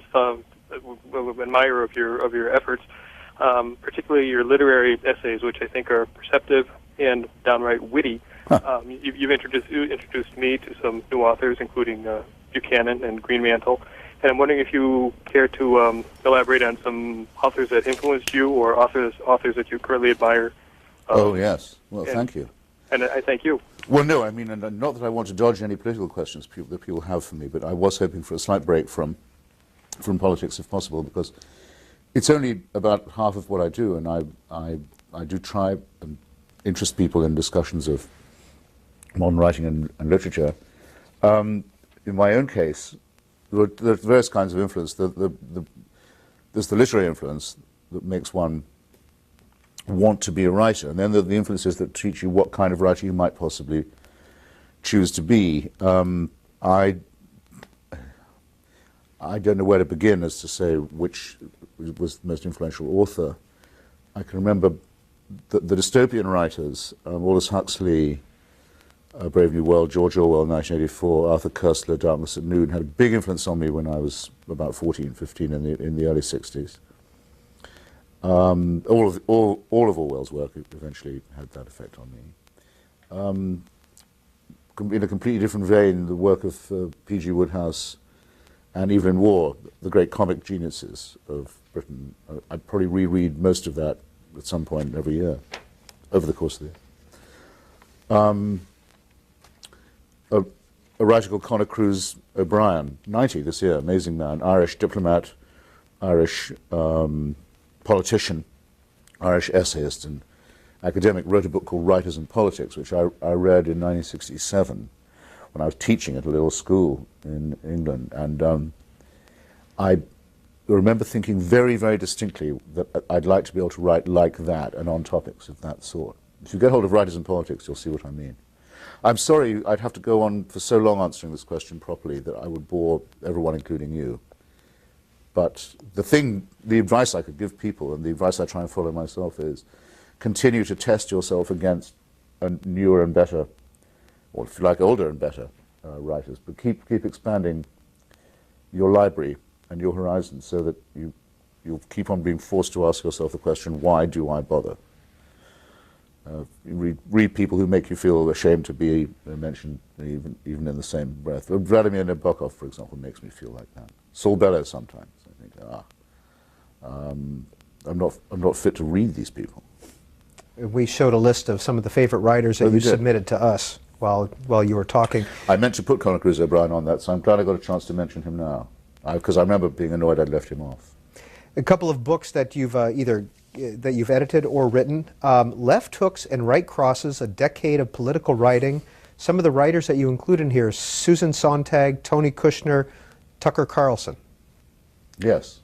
That's a collaboration between myself and Christopher Caldwell, who is a very clever conservative writer for the Weekly Standard. It was produced by Nation Books, and we picked each other's, from the opposite left-right position, we picked the favorite writers we had from the other side to see whether we could get the cream of left-right polemical writing. And who? So I must have picked Tucker. Why? Do you know, I can't remember what the piece is now. I hope he's not watching. Although this is pre-9/11 and seems like so long ago to me, I hope Tucker will forgive if I say I don't remember which piece we picked from him. And another book I want to... But I do remember telling Tucker I wish he wouldn't give up writing for TV. And I hope he sometimes hears the distant, hollow echo of my voice. Tucker, don't do that. Don't do it. Another book, 2001, published, Unacknowledged Legislation, Writers in the Public Sphere. Yes, I'm very proud of that one. It's all my favorite writers, and in the sense of those who are great writers in themselves, who don't think that writing should be politicized, or who merely write political prose either, or polemical prose, but who do understand that politics is part of culture and part of life and is a responsibility. And so do feel some obligation, if you like, to take part in it. One of the chapters in this book, in defense of plagiarism, Yes. talking about The Spectator. What is The Spectator? What do I say about The Spectator, then? You write that how many years... I wrote a strangely neglected book on the sculpture of the that's right. I got a Parthenon. review. I got accused of plagiarism in Yes. The Spectator. That's right. Yes. No, I take the view that plagiarism is inevitable. Everybody does it. It's impossible not to use other people's words. The respectable thing to do is to try and return what you've borrowed, if possible, with a bit of interest, and always with an acknowledgement by way of a thank you. But we're all doing that. There should be another word for those who literally snip out of other people's books paragraphs and pages and chunks and paste them into their own. That's a neurotic thing, a bit like kleptomania, and bound always to be found out, which is why there's about 1 or 2 scandals a year about it. The one line in here that you write, and then we'll move on to the next call. Once again, I found myself writing, and once again, revoltingly, without any suggestion of payment, a letter to the editor of this irresponsible magazine. Kaneohe Bay, Hawaii, you're on the air. Aloha, Mr. Hitchens. Wow. I can't believe I got through it. I've been trying for years to reach you every time you're on the show. And I just wanted to say I admire your intellect and your wit. And very do you generous think of you. Kissinger will ever be tried as a war criminal? And what about impeaching Bush? You don't want much, do you? Well, Henry Kissinger has been asked, since my book came out, and it's been translated into several languages now, calling for him to be tried on charges of war crimes and crimes against humanity. He has been, to a certain extent, inconvenienced. He was summoned by a judge named Roger Leloir, when he was in Paris about 3 years ago, not for indictment, but just to answer some questions. This was about Chile and some missing French people in Chile. He didn't answer the summons and left town.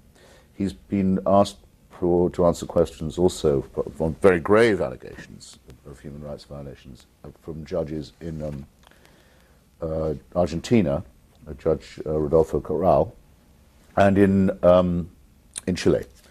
And there are other countries too where I know he wouldn't care to travel without a lawyer going with him, at least. And a couple of countries I think he quite definitely decided he's not going to try and travel to at all. So it's not nothing, but I have a terrible feeling justice is not going to catch up to him, in the sense of seeing him in a dock. I don't know what impeachable offense you have in mind for President Bush. You didn't say. She also said that she's been trying to reach you for years. According to everything written and according to being on 33 call-in shows, you're quite accessible. Yes. people. And you do lectures. Why do you do I'm that? I'm in the phone book as well. I'm in the phone book. In Washington, D.C. I must be the only Christopher Hitchens who is. And it's in Who's Who as well, my home address and my phone number. Well, I think if you spend as much time as I do inflicting yourself on the public, then you are obliged to be where they can get back to you if they want. Furthermore, very often people don't just want to give you an earful of their own opinions or their own criticism, but they want to tell you, look, there's this book that I've come across that you might like, or there's this story I read in a local paper that might have got missed, might have escaped your attention. Would you be interested? I get quite a lot of that too, as well as a few obscenities and the occasional threat and the odd crackpot. But on the whole, I enjoy my mailbag and my email bag and my voicemail bag too. Next call for Christopher Hitchens, Erie, Pennsylvania.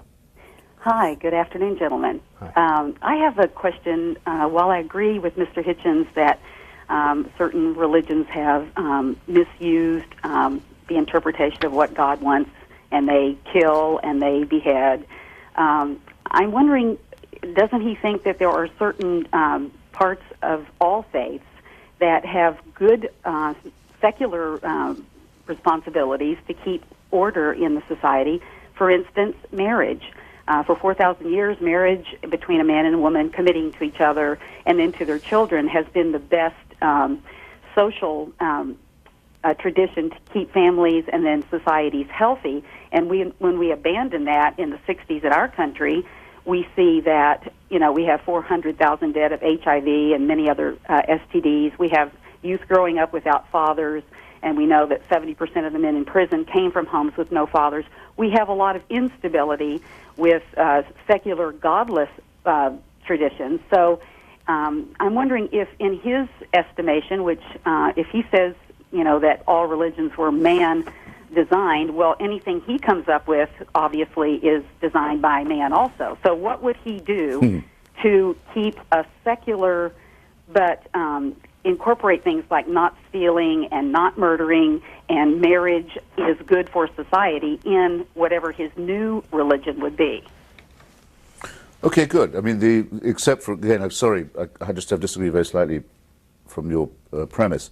I don't say these things are done in the name of religion, or that these atrocities that you admit do occur, or that they are a misuse of religion or anything. I say they're done by religion and because of it. I don't accept the excuse that they are misreadings of the texts.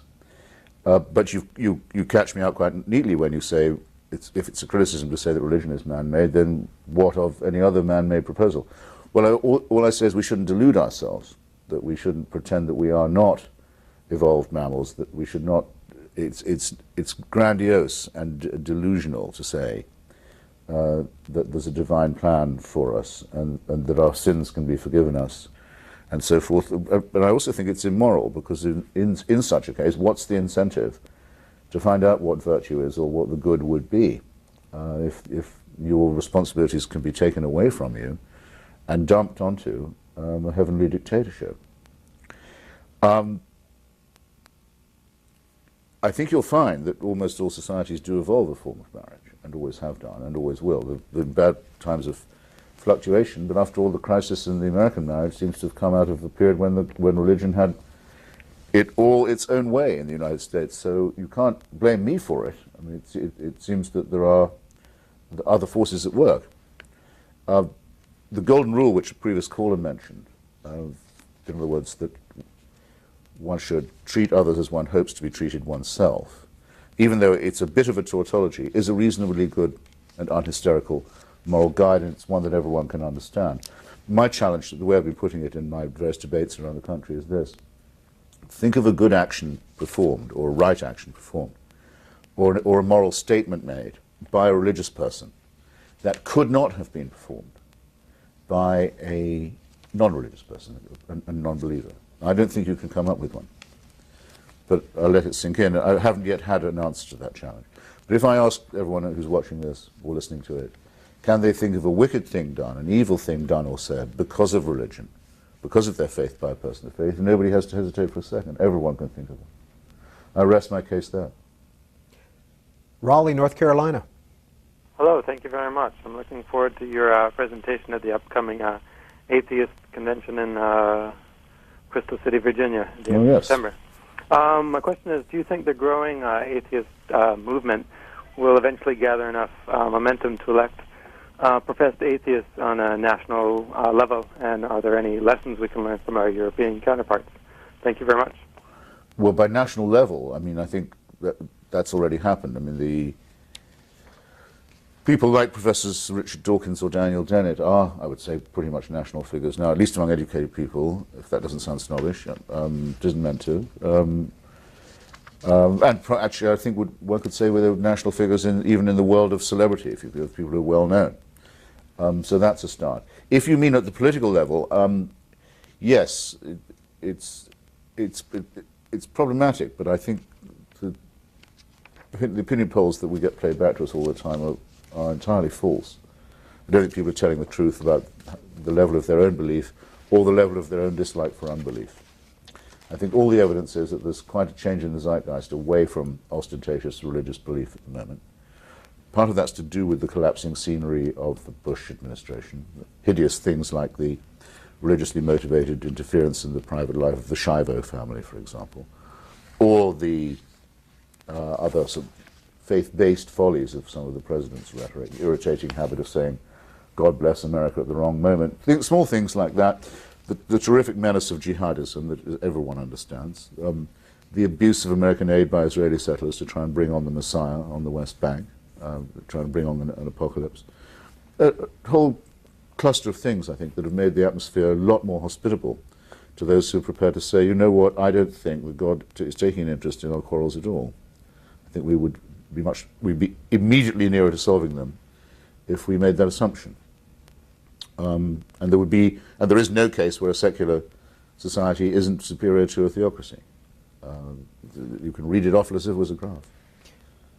So then the question is, okay, could someone like that get elected president? I don't know.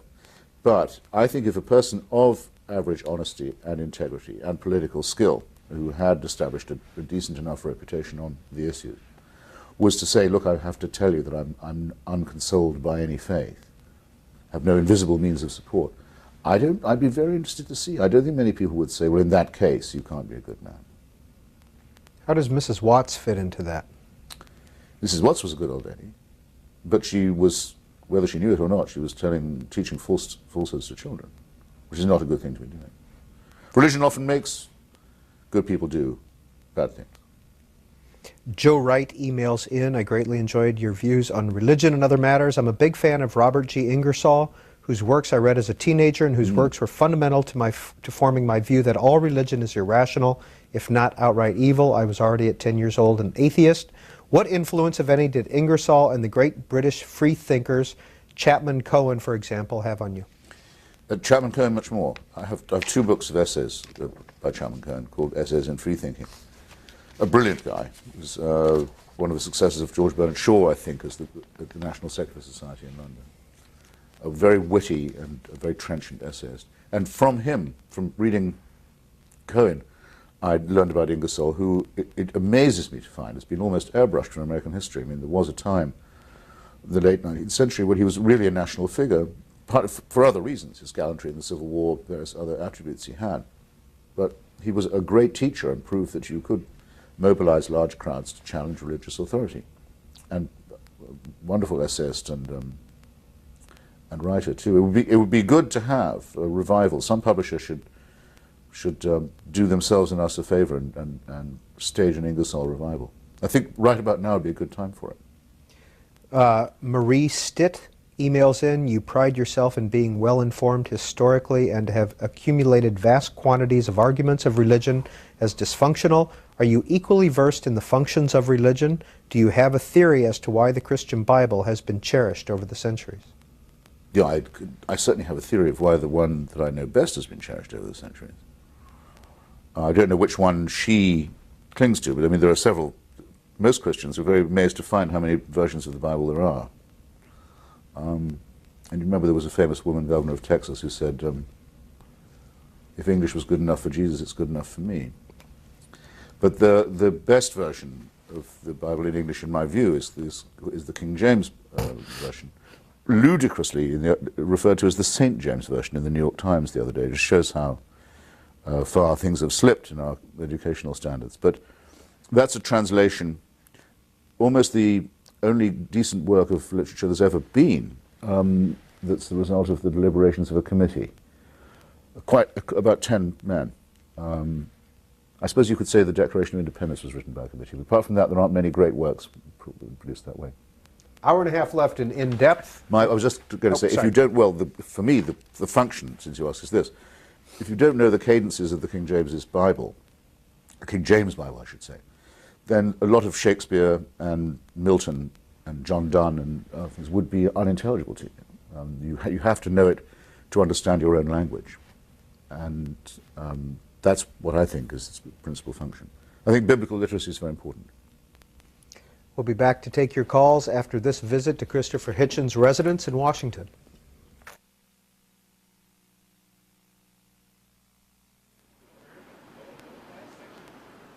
This building is almost exactly 100 years old. It's 101 years old now. A very fine old building called the Wyoming, from the great days of the fin de siècle gentleman's apartment building in Washington.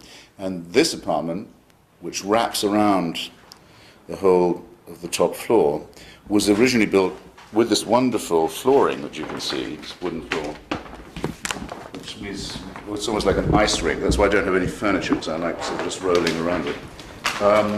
By the architect of the building himself, for his own occupation. And I think that the great distinction of this apartment while I've been in it was that it was used by Clint Eastwood to film Absolute Power.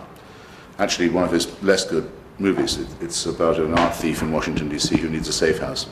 And the presidential motorcade goes up Connecticut Avenue. We often hear it somewhere central. And came back, having lent the apartment to the movie makers, to find that all these walls were covered with knockoff paintings of the treasures of the National Gallery that the Clint Eastwood character had stolen. And I was really hoping that the producer would let me keep them, but he had to take them all away.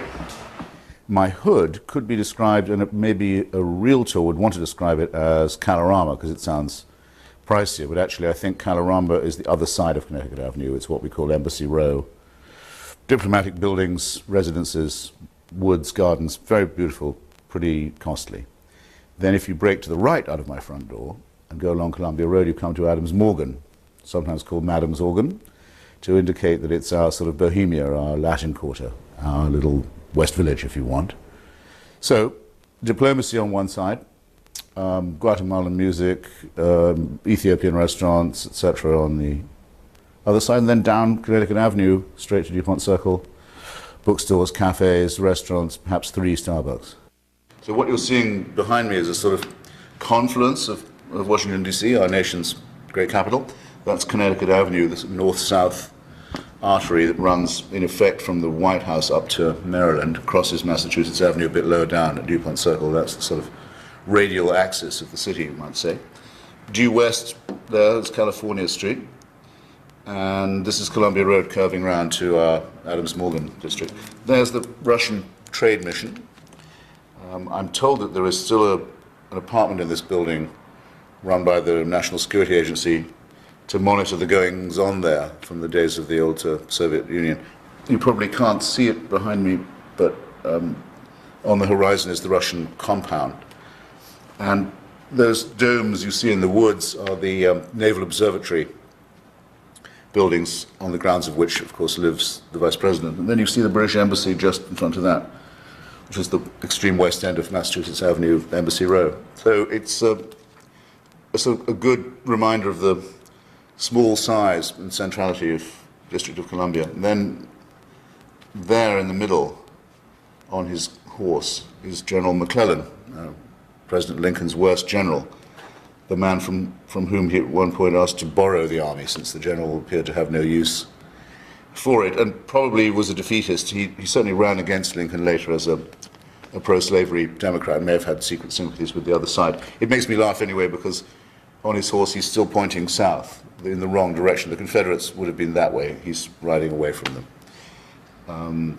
A little reminder of of our history. A typical writing day for me depends on how atypical the previous day was, in that I tend to work late at night, and if it's been successful, I may not have gone to bed till 3. So the next writing day will probably not start till, say, noon or so on. But if you absolutely had to average a day, it would be like this. Get up, try and inhale some coffee, forcing myself to eat oatmeal for cholesterol purposes or anti-cholesterol purposes, blah, blah. Before lunchtime, I wouldn't get much done except answering emails and fending off whatever had accumulated. The world of telegrams and anger, as Ian Forster puts it, just coping with that, and then having lunch, which I usually do reading by myself, because I think the essential thing for being a writer is being a good reader. The main thing, as I keep saying, never tire of saying, is to keep testing yourself against other writers who are better than you. That's what qualifies one as a writer, I think, is permanently running the risk of having to say, I don't know why I bother. I think there are certain authors of whom one should have, all their books, even if you can go and borrow them from the library. So I know I have in this apartment every single word George Orwell ever wrote, for example, including his expenses reports to the BBC. The lot. Everything that's ever been published by him, anyway. Most of Marcel Proust, most of James Joyce, not all of P.G. Wodehouse, because actually I have to say that there are some books of his that aren't that worth keeping. It seems almost blasphemous to say that, but I do. But the cream of Wodehouse, Evelyn Waugh, Karl Marx, Leon Trotsky, Nabokov. It's a bit eclectic, as you see. Salman Rushdie, Martin and Kingsley Amis, Ian McEwan. I have pretty much all of what they've written. I like to think that I have a life rather than a job or than a career. And it's all to do with reading and writing, the only two things I was ever any good at, and public speaking, which I can also do. And that's how I make my living, but it's also what I am, who I am, what I love, and fortunate at that, because there's nothing else I can do. It's not as if I could have been a lawyer or a doctor, and I chose this, it chose me.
Christopher Hitchens, another one of your books, Why Orwell Matters. Why does he matter? And who was he? George Orwell was an Englishman born in 1903. The book came out for what would have been his centennial. He actually only made it just into the second half of the 20th century. He died in January 1950, just after completing what was probably his best-known book, 1984. What else was he? He was born into the sort of upper middle class, but not with any money or capital. His father had been in the opium business between British India and British China. He was, in a sense, an imperial drug dealer. Orwell briefly worked for the empire as a policeman in Burma before deciding that he found imperialism disgraceful. And from then on identified basically with the victims of the British system. Became for a while a tramp, an odd job, low-wage menial worker, excuse me. When fascism came, he went to Spain and volunteered to fight in defense of the Spanish Republic. Got involved with a leftist militia that was opposed to the Communist Party in Barcelona. Got shot in the throat by the fascists, very nearly got shot in the back by the communists, and wrote a wonderful book called Homage to Catalonia, the best book written about the Spanish Civil War. Out of these experiences, the reason I say he's important, why he matters, is that of all the writers of the 20th century, when the big three issues of that century were fascism, communism, and imperialism, Orwell was the only one to have analysed all three of them correctly, in effect. That would be my view. With no more resources than a person of average integrity and intellectual honesty can bring to bear. He never had a steady job, he never had a steady publisher or a proper outlet. Often his books were banned or suppressed, or his articles went unpublished. So he's my exemplary case of how much a single individual with a bit of nerve and a bit of literary ability can do in a very short life. 46. If he were alive today, who would he be writing for? It's impossible. I have played that game, and you can up to a certain point, and people do, because of his reputation for integrity and prescience. A lot of people want to invoke him and have him on their side. I don't think it's relevant to ask anymore, because he would be more than 100 now. So the game stops, I think, a bit before that. I think, for example, Norman Podhoretz, who's another admirer of Orwell and, shall I say, rival of mine. Mr. Podhoretz and I don't agree on things.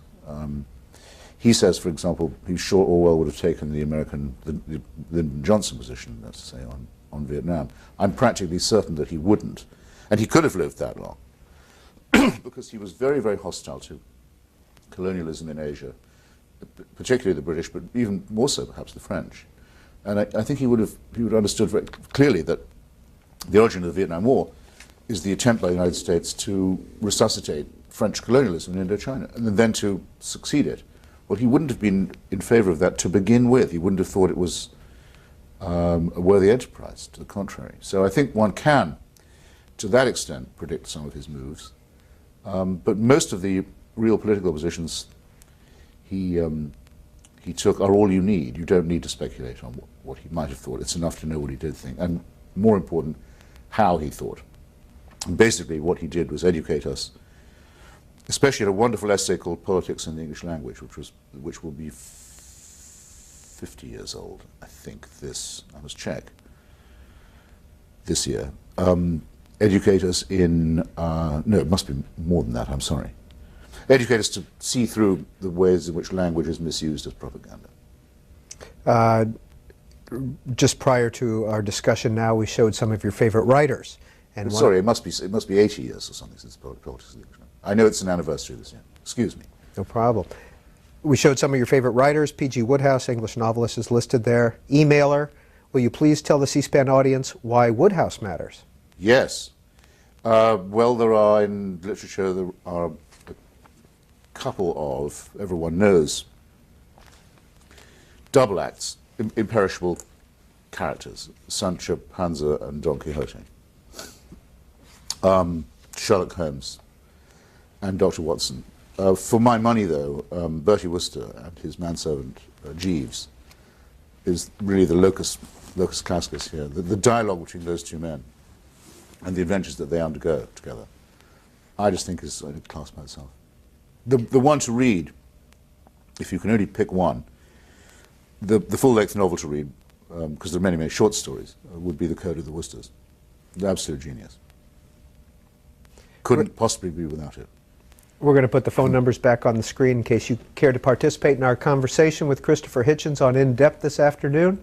If you live in the East and Central Time Zone, 202-737-0001 is the number for you to call. If you live in the Mountain or Pacific Time Zones, 202-737-0002. booktv@cspan.org is our email address. Another email, this is from Barry Friedman in Tulsa, Oklahoma. I have this running debate with my in-laws, good Republicans all, over whether your hatred for the Clintons is greater than your disdain for Bush. Huh. Well, it's not really hatred for the Clintons. I'd prefer to say contempt for them. That's I mean, there was a fashion at the time for what was called Clinton hating. It often took a rather paranoid form. I didn't regard myself as part of that. It was contempt, really. And for the president, I'm not quite sure what the word would be. Because you see, I'm a single issue voter, and on the main point, which is the incompatibility between us and any totalitarian or terrorist system or state, I think he's essentially right. I mean, I think he feels that that has to be fought. Don't think he's particularly good at doing it, but that's a second-order question for me. And of course, I do have disdain and contempt and sometimes hatred for his awful piety and for his silly blatherings about faith, as if faith was a virtue in itself, which I simply don't think it is. If I come to you and say, hey, I'm willing to believe a whole lot of extremely important claims without any evidence at all, now will you respect me? I would say no. I would expect the answer no if I was saying it myself. Next call for Christopher Hitchens. St. Louis, you're on the air. Hi there. Good afternoon. Well, you just said the first thing I can agree with. I didn't vote for George Jr. or President Clinton either. We could have done without both of them. But I wanted to talk first about Mother Teresa. Can you hear me? Because I can't hear you. Yeah, we got... Okay, Mother Teresa, three things. First of all, she felt God's presence in her life for a long time. You know, that's between her and God as far as I'm concerned. But she was inspired by God to begin her mission to the sick of Calcutta, and she never denied that it was God that inspired her. Secondly, the fact that we sell these high-tech weapons and financially have supported leaders like Hussein and the royal family of Saudi Arabia, you know, to keep the oil flowing from these countries, while they were having anything but democracies. That is why these people hate us. Why don't people say the truth about why they hate us?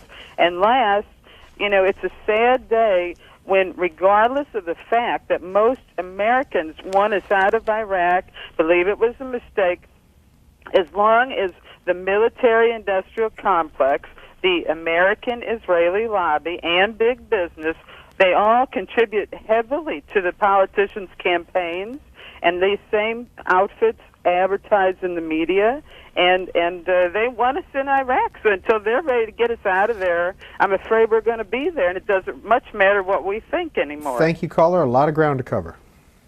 No, it's not a question. I'd take it as a statement. Now we know what she thinks. We also know how she thinks.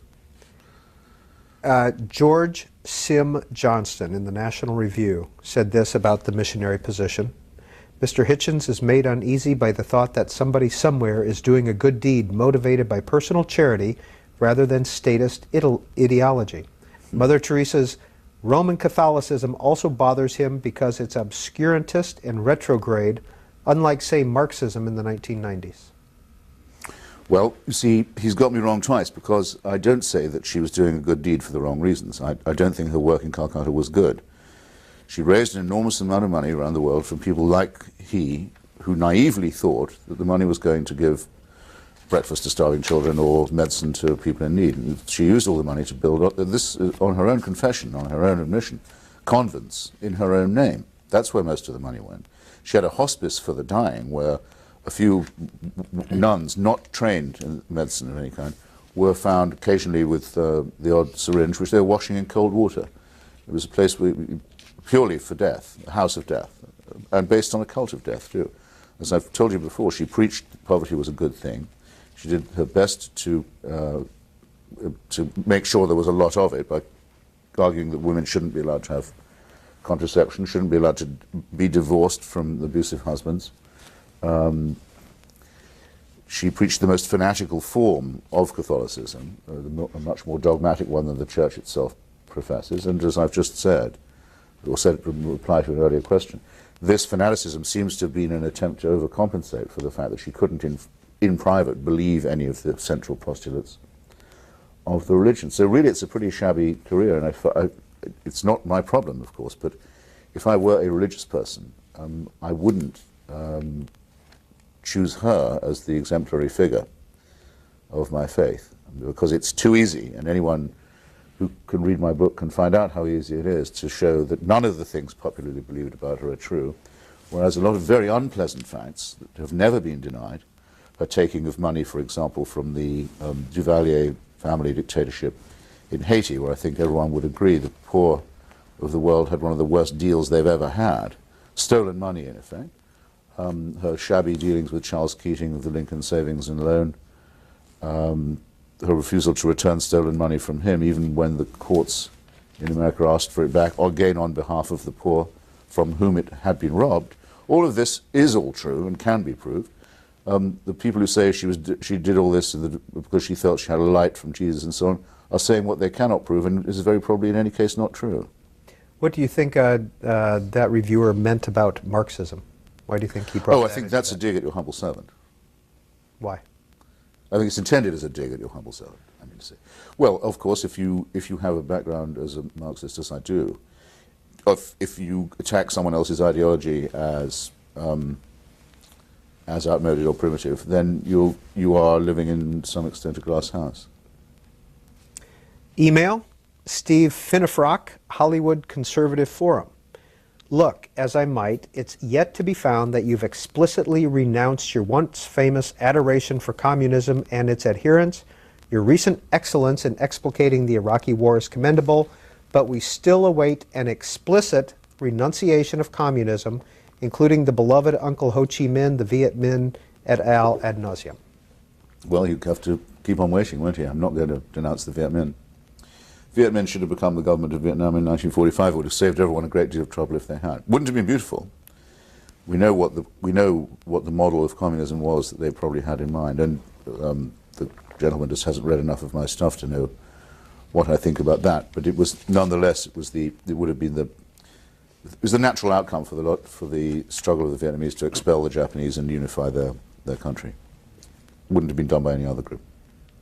Talked about this a little earlier, but just in case viewers are just tuning in, Doug Tarnopol emails, how do you explain your about face from courageous left-winger to obsequious neocon? P.S.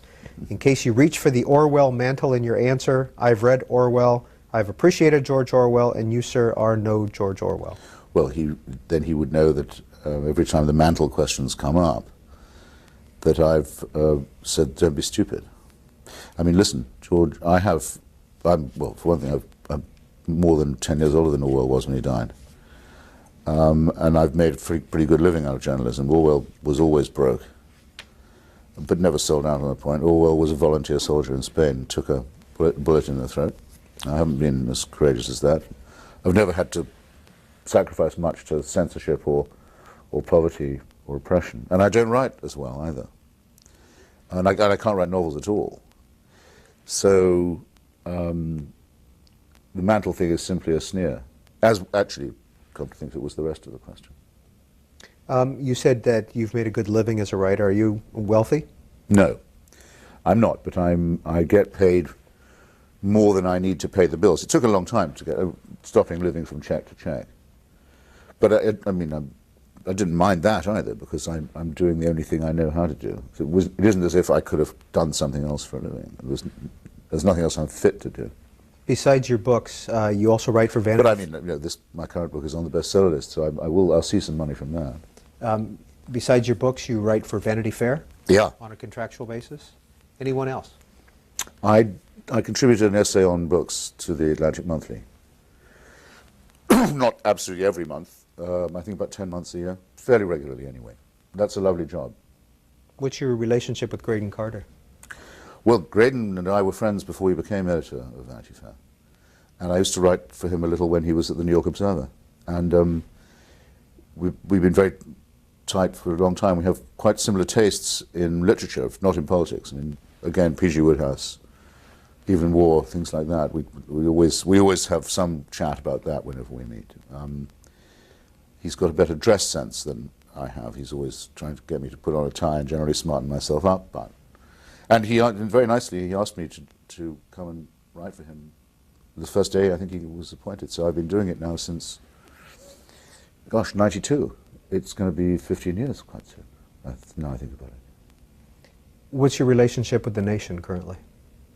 I simply don't have one. I still have some friends there, but I mean, after doing a column for almost, excuse me, almost exactly 20 years, called Minority Report, I got to the stage where I'd gone well beyond diminishing returns. I just was essentially through with the mentality that makes the United States the author of its own troubles in the matter of the war with jihadism. I have no patience with that mentality of any kind anymore. Is Katrina vanden Heuvel a friend of yours? Yes, as long as she says so. There's no reason why we shouldn't consider ourselves friends. I haven't seen her for a bit. This is from your The Nation column in October 8th, 2001. The bombers of Manhattan represent fascism with an Islamic face, and there's no point in any euphemism about it. What they abominate about the West, to put it in a phrase, is not what Western liberals don't like and can't defend about their own system, but what they do like about it and must defend. It's emancipated women, it's scientific inquiry, it's separation of religion from the state. Loose talk about chickens coming home to roost is the moral equivalent of the hateful garbage emitted by Falwell and Robertson, and exhibits about the same intellectual content. Yes, that was the week when the ridiculous, now departed Jerry Falwell, and the even more repellent Pat Robertson, two complete rogues who just prove what you can get away with in this country if you can get yourself called reverend, had gone on the air while the cell phones were still bleeping under the rubble, and you could still smell the stench of it all in downtown New York, to smugly say, well, that's what you get for allowing abortion and gay rights in the United States. I couldn't believe that didn't put them straight out of business. But that was the first response from the Christian right, and I don't think it should be forgotten. As if to emulate that, in the same week, people like Howard Zinn and Norman Finkelstein and Noam Chomsky and many other people who actually really do think know better were saying roughly the same sort of thing. And Michael Moore, people like that, Oliver Stone. I mean, I've debated almost all of these people now, not Chomsky, not in person, only in email. Saying, well, yes, it's because of our imperial conquests and so forth. As if bin Ladenism was some kind of liberation theology. It's just piffle, all this. I'm not having anything to do with that. Did you lose friends after 9/11? Yes, I guess I must have done. Not well, to the extent that one lost them, I'm not sure that they were friends, if you see what I mean. But there were people who wrote and said unkind things about your humble servant, that sort of thing, which seemed to suggest they wouldn't want to see me again if they meant what they'd said. Well, in that case, fine. Do you have a relationship anymore with Sidney Blumenthal at all? No, that's not somehow possible. Why not? Well, we had a very different opinion of what his president, Mr. Clinton, was up to, both as a politician and as a man, especially a man in relation to certain females who I thought were telling the truth and who Sidney thought were not. And Sidney, who has many, many talents, seemed to me to have been hired by the president to prostitute those talents, to essentially to defame and discredit those women. And I just found it too repulsive to put up with anymore, and I took it to the length, which a lot of people thought was too much, of testifying, contradicting Sidney directly when he said that the White House had not tried to smear Monica Lewinsky as a stalker. Yeah, I knew absolutely for sure at first hand that wasn't true, that they had tried to smear her as a stalker. I think now no one denies it, but because of the circumstances of the impeachment trial where I said I would if called to testify to that, it meant that Sidney and I had something of a breach. How did that incident change your life or your relationships in Washington? Well, in two ways. One, I think that even if one is, or can be argued to be, in the right or trying to tell the truth, or indeed telling it. A lot of people I can quite see will often think, well, someone is still acting in some way as an informer. So that's the unpleasant insinuation. And on the left, this is a very, very strong tradition. It's sort of almost like a law of omerta. Anyone who testifies to a hearing is sort of like a fink. There's a rat, there's a stool pigeon. That's culture. So I got a lot of sidelong looks about that. And of course, there were many, many people who thought, and still think, that it was nothing to do with the performance of the president's responsibilities or with his performance as a politician. That he had this squalid side to him, and always had had. But that's a different disagreement. Next call for Christopher Hitchens on In Depth, Rio Vista, California. Hi, Mr. Hitchens. It's a pleasure to talk with you. Thank you.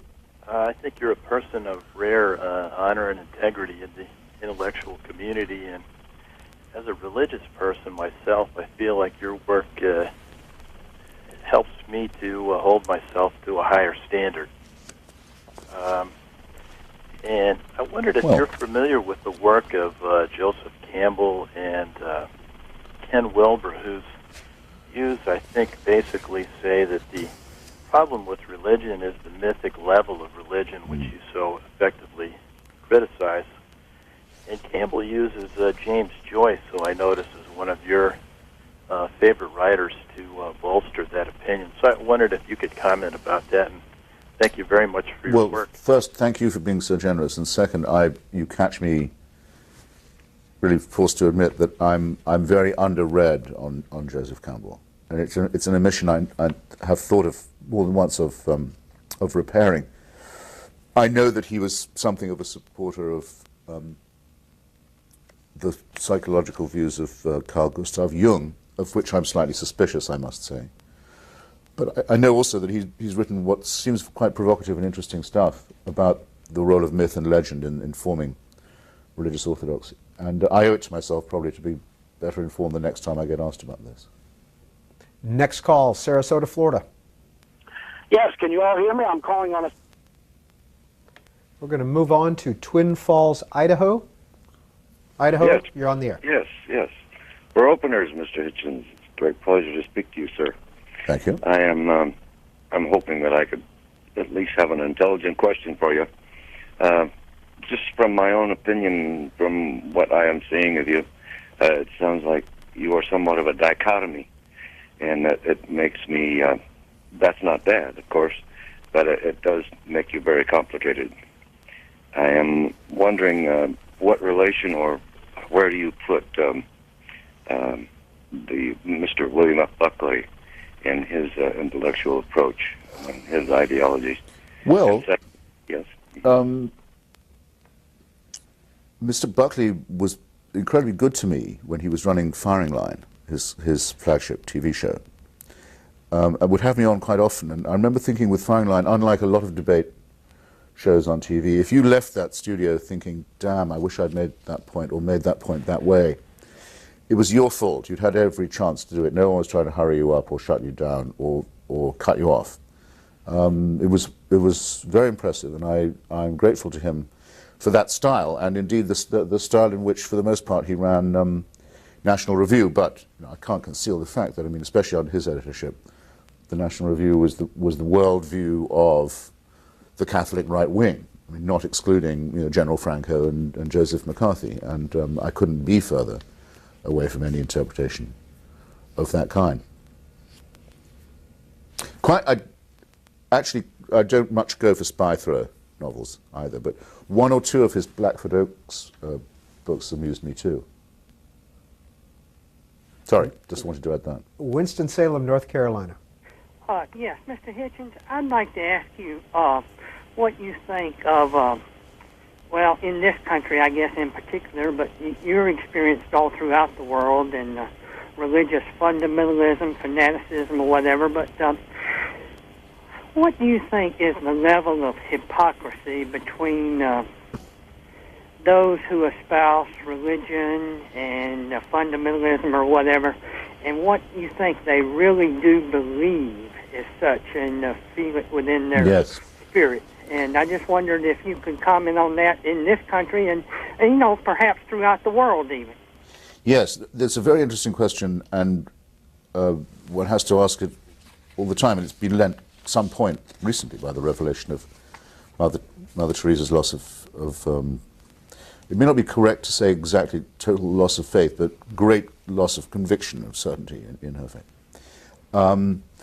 With someone like, say, Billy Graham, I think one can see all the symptoms of a self-conscious fraud. I mean, someone who doesn't believe any of this at all, but is a reasonably good businessman. I have a reason for thinking that, apart from the terrible appearance that he gives in public, the appallingly phony appearance, I mean to say. There was a Canadian Billy Graham, a contemporary of his, who north of the border was that crusade embodied, called James Templeton, who wrote a memoir about the point when he himself realized that what he was talking was complete nonsense, and no sensible person could believe it. And he went to Billy Graham and said, well, look, here's what's happened to me. Can you really go on saying this stuff? And Graham basically says, it's too late to stop now.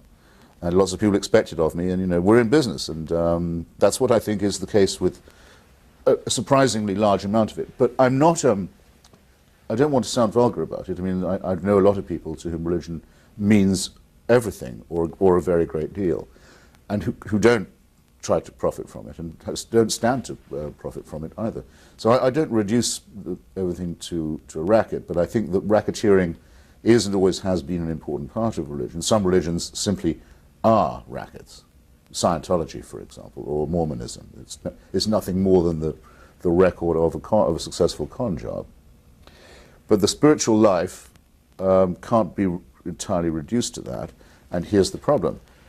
When you ask, do people really believe that? There can't be an answer to it, because they don't know any more than you do whether there was a virgin birth or a resurrection. If they say, I believe it, they're still believing in something that they have to know very probably didn't take place.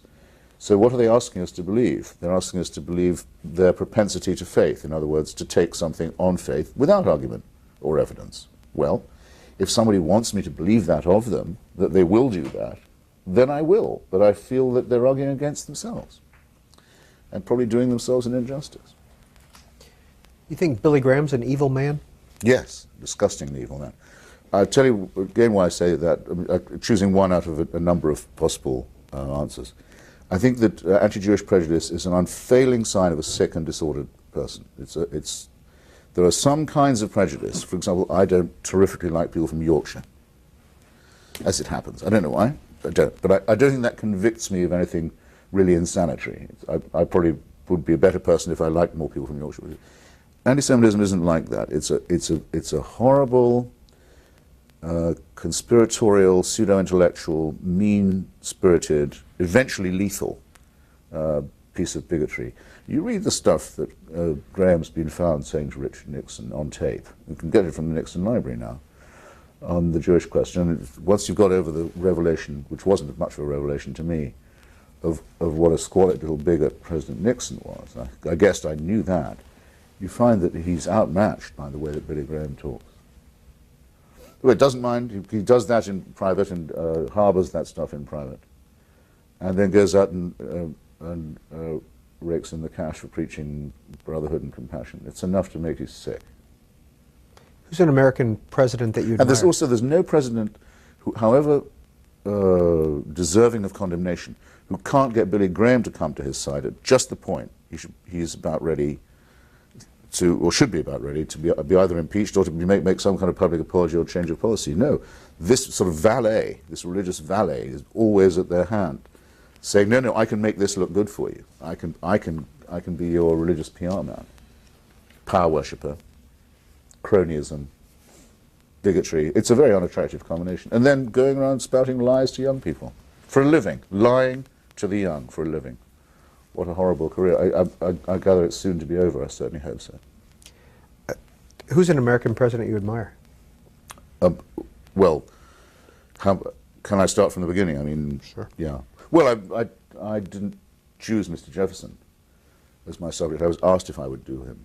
But he's clearly, in many ways, the most admirable because he's the most various. I mean, he could have been a great could have been a great lawyer.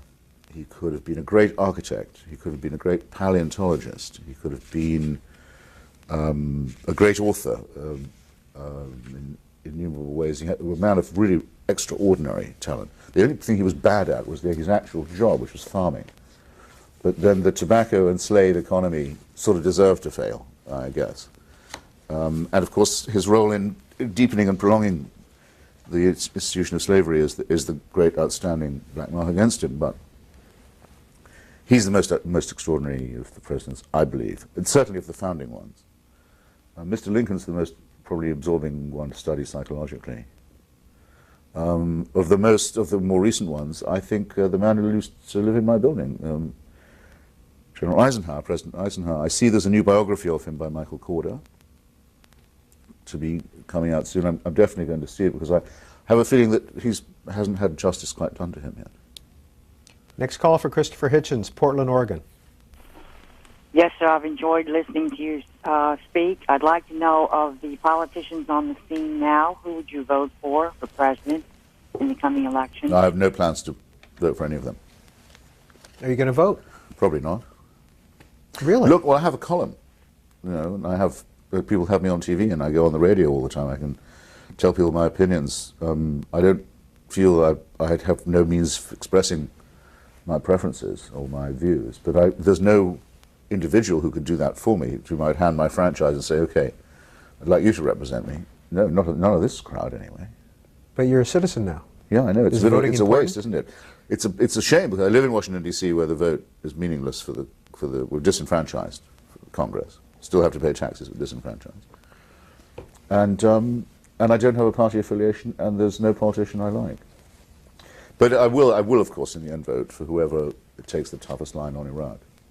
What about as a symbol of democracy? But I'm not. The funny thing is, you see, it's not yet clear to me who that will be, or even if there will be one. It's quite possible that there won't be a candidate who represents my views on Iraq. What about as a symbol of democracy, though? Isn't that important to vote? No. I know what you mean. I know that people say, think of all the struggles and sacrifices that it took. Well, these include my right to abstain. Cary, North Carolina, you're on with Christopher Hitchens. Yes, Christopher, thank you for your work and your appearance. I contend that the press in the USA is a quasi-governmental agency because of their constitutional protection, but they're unaccountable as the other three branches are. I think this is a serious lapse and causes a lot of damage. I think we need to reform somehow and make the press accountable. What are your opinions? Sometimes, I can't think of anything to say. Hardest thing to admit if you're someone like me, and especially if you're on the air, say nothing occurs to me. Joan Judge. Better that than blather than anything. Joan Judge, Hudson, Massachusetts. I once heard you call Colin Powell the world's most overrated human being. Would you comment on his role in perpetuating the Wilson Plame debacle? What do you think motivated him to let the country, not to mention the individuals involved, suffer through this ordeal? It's true. What I said about Colin Powell was that having more or less been elected as the most overrated man in the United States, he was going for the goal to be the most overrated man in the world. I don't understand it at all. It's all reputation as far as I can see, but basically done by kissing up and kissing down, and never better illustrated in this case than by his willingness to support the president when he thought things were going that way in Iraq, and then to subtly undermine him with a campaign of leaks and disinformation when things were getting sticky in Iraq. And the lady questioner is absolutely right. It is a scandal that Mr. Powell's best friend and colleague and protege, Mr. Armitage, always knew that he was the man who'd given Ms. Plame's identity to Robert Novak, and just watched many of his colleagues be put through a hideous legal mill when a word from him could have stopped the whole thing. A gigantic waste of government time, colossal waste of resources, huge acreage of tedium and misinformation in the press, which thought it had a story when it didn't. And quite unforgivable performance by the State Department and really everyone in it, and the fish rotting right from the head in this case. Trent Whitney, Pittsburgh, Pennsylvania. You have at times defined yourself as a Trotskyite, but I've never heard you speak to what that political philosophy means.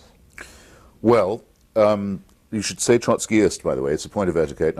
It's too complicated to explain. He does. I didn't. Oh, okay. But fine. he does. He got it right. Well, this goes back to something that seems rather arcane now, but was very vivid at one point, which was the split in the socialist movement between the supporters of Joseph Stalin and the supporters of what was known in Russia as the left opposition, whose leader was Leon Trotsky, one of the original Bolshevik revolutionaries and the founder of the Red Army, who, after being expelled from the Soviet Union in 1927, tried to set up an international revolutionary organization to oppose Joseph Stalin and his policies, and also to warn against the rise of Hitler. Trotsky's best writing, if you ever want to look any of this up, is his writing warning the German workers what would happen if Hitler came to power, and everyone else in the world too. By far the most prescient, more so than anything even that Churchill ever wrote.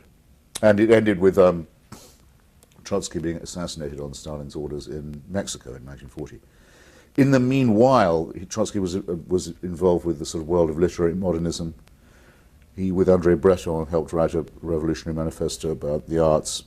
He was quite closely associated with the group around Partisan Review in New York, of the New York intellectuals, called Dwight MacDonald being one, Max Shachtman, trying to think of some others, Clement Greenberg. George Orwell considered himself to be, in a small way, a sympathizer with Trotsky. C.L.R. James, Victor Serge. So the word represents a sort of allegiance to a now buried and lost tradition of independent Marxist revolutionary thought and action, identified with a rather charismatic and rather,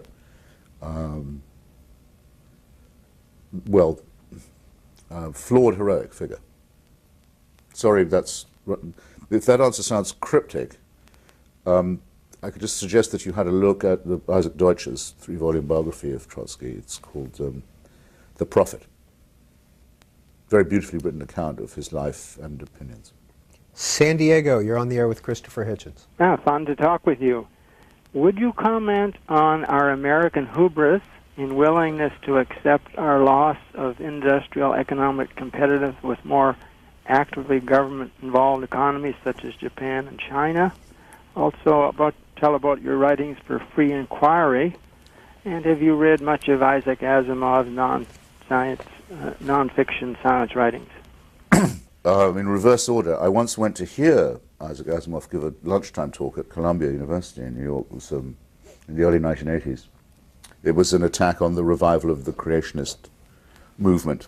A very brilliant and witty talk. I'm not a science fiction reader myself. I don't even like the masters like Philip K. Dick and others. I find them very hard to read. I've never taken much stock in science fiction, but I've read some other polemics by Asimov, as well as seeing him give that very spirited address. And, well, my work for Free Inquiry, which is a wonderful magazine of humanist and atheist and agnostic writing, which everyone ought to subscribe to, is to contribute a column every other month or so, pointing out the wickedness of religion or advocating for reason in some other way. And it's very nice of you to notice it. Well, there must be a reason, to your third point, why no one ever asks me what our policy of industrial relations with China and Japan ought to be. And maybe it's because I don't get asked that the economy is in such bad shape, but I doubt it. Another email, Mark Geigal from Beckley, West Virginia. Thank you for your commentaries in the Atlantic. Thank you for protecting Salman Rushdie. Congratulations on being an American citizen. That all said, while Brits are generally welcomed as well-educated, insightful, and smart in America, why do Brits at home often favor the depiction of Americans as little more than dumb, violent, and fat? Is it just in the British nature to be cynical and snarky about everybody? There certainly is an element of that in the British character, yes, but and there is another thing, which is that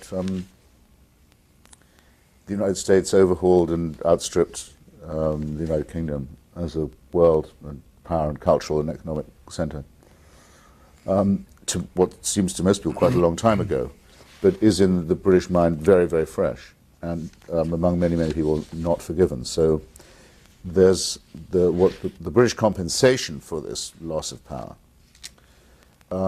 is to regard, rather as the Greeks reacted to being overhauled and overtaken and eventually dominated by the Roman Empire, to take the revenge of thinking of their superiors as culturally inferior. That's why the great Polish poet Milosz once referred to irony as the glory of slaves. That kind of sarcasm or bitterness is the revenge of those who've been who've come off second. Bodcaw, Arkansas. Thank you. It's so nice to have an opportunity to ask Mr. Hitchens a question. Sir, as a parent, lifelong atheist and a rather successful one, what kind of advice could you give a fellow atheist living in the Bible Belt of the United States on how to survive, how to be successful with the subtle bigotries and discrimination that the religious people have toward us atheists? Thank you. Well, just don't let them push you around. This is America. And also, I would suggest maybe find a way of contacting the very large number of other people there are in Arkansas who think the same way as you do.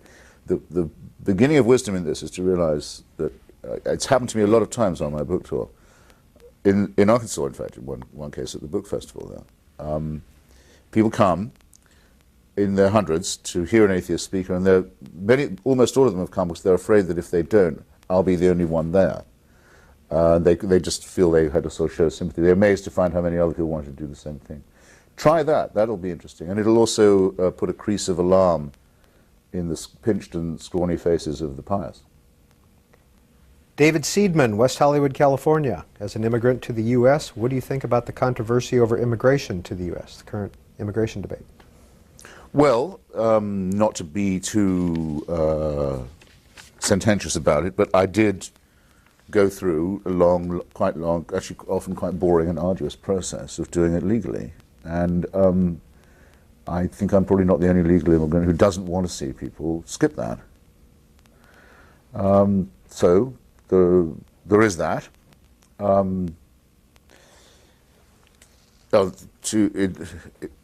Making, in a sense, the same point in a different way, no one who has been an immigrant, and after all, it wasn't that difficult for me to do it, likes looking down on other people who want to be immigrants too. The real question is, what are we talking? Are we talking about should there be any more immigration, which some people think there should, some should, or should there be any more illegal immigration? Those are two very radically different questions. Palm Desert, California. You're on In Depth with Christopher Hitchens. Good afternoon, Mr. Hitchens. The idea that we were made by a God seems to me harmless enough in and of itself. The problem I see is with all the baggage that commonly rides on the back of that belief. That is adherence to a rigid body of doctrine or dogma, and obedience to an authority that claims God as its provenance. All through history, we've seen how that baggage has been abused in every faith that claims to be the true one. But I wonder if you wouldn't think that it might be possible to believe in a God and not be led by the nose, and isn't that the argument we ought to be having? Well, yes, and we touched on it a little earlier in the distinction I made when talking of Thomas Jefferson and Thomas Paine between deism and theism. There are those who say, well, look at the natural world, the order of the universe, etc., etc. You can't picture it without having some originating creator. But suppose you granted that deistic assumption, your work as a theist would be all still to come. You still have to prove this God knows you're here, or cares that you are, or is going to intervene in your life, or would answer your prayers, or even listen to them. That still hasn't even been properly suggested, let alone proved. So that might help to illuminate the distinction. However, if people say that we are literally made, in other words, with a purpose, fashioned by God, I think they commit two errors right away. which I'm sorry I think do lead to all the garbage and baggage that you identify, and to some worse stuff too. Here's why. It's at once, it's too masochistic and it's too solipsistic. In other words, it makes you, as the Quran says, fashioned from a clot of blood, or the Bible says from dust. That's what you are, and but incidentally, with original sin stirred in. So there you are, effectively a worm, the prisoner of an omnipotent dictator. But, as if to compensate for that sort of abject, groveling analysis of your condition, you're told that the whole universe is all about you, and that the God has a plan with you in mind, and that you're in some sense the center of things as well. Now, both of these things are extraordinarily unwholesome for the human personality, and they also are remarkably out of conformity with anything we can recognize as cosmic or global reality. Okay? That's why the religion really began to decline when it was revealed that the sun does not go around the earth, and by analogy and in general, that we are not the center or the object of things. The Big Bang did not occur so we could be here. The process of evolution did not occur so I could be sitting here now. We get over that idea, these crazy self-centered ideas masquerading as humility and modesty. We'd be intellectually and morally much better off right away. The word, the concept of solipsism comes up a lot in your writing. What does it mean, and why do you use it? It means the belief that no one is important except you. So I have to use it a lot because it's a very commonly encountered belief. And very often, of course, the people who have it don't realize they've got it. So it's your agreeable job to point it out to them. That's what they're suffering from. Next call for Christopher Hitchens, who was born in Portsmouth, England in 1949, Buffalo, New York. Yes, I have two statements, and I think the reason you have trouble with your belief system, Christopher, is because you didn't get a chance to form one as when you were young. You got sent to a boarding school, apparently, and so you didn't really have a belief system. I remember being 8, and I wondered how a lady could have a baby. It was a movie, and without a doctor, and I thought the people in the movie were lying to me because it couldn't happen. There was no doctor there. I had no understanding of it, so therefore it seemed a lie. But I tell you, faith comes from experience. The people are not reading things and believing it. It comes from experience. I saw my mother pray, so that's where I learned it from. I saw her pray every night, kneeling, until she got too old to get up. Then she would kneel in bed. Then I had to try it for myself because I got so sick and I couldn't get well. And I finally did get well. It was a mental thing, and I finally recovered. And it took some months to do it, or a lot of long weeks, but I just woke up one day and I was well. But my real shown-up belief in God came when I had an instantaneous healing. I was at home alone, sick again, and I just prayed and asked God to come sit beside me and help me, and it was to Jesus. And I felt the heat like they always explain it was, come over me. And I mean, it was momentarily. I was sick one minute and well the next, and I just got up and went to sleep, and the next day I went to work. I was totally, instantaneously healed. Black people have to believe in God, or else we'd still be in slavery. There is a God. You just don't know. And if you want to know if it's true, put it to the test. Try it.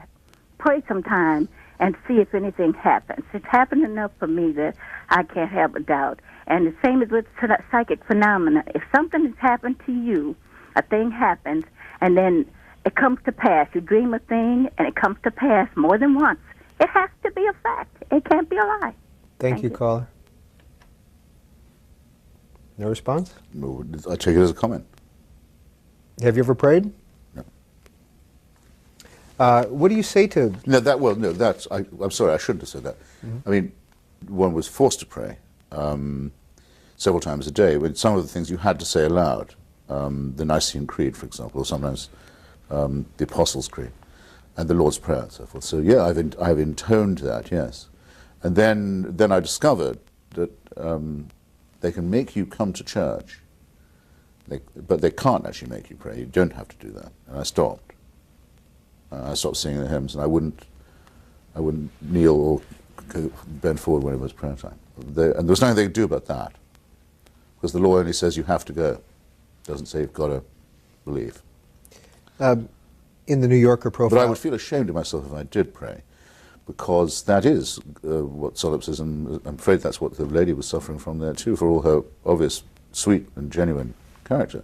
She thinks the world is all about her, and that Jesus is listening in case she has anything to say.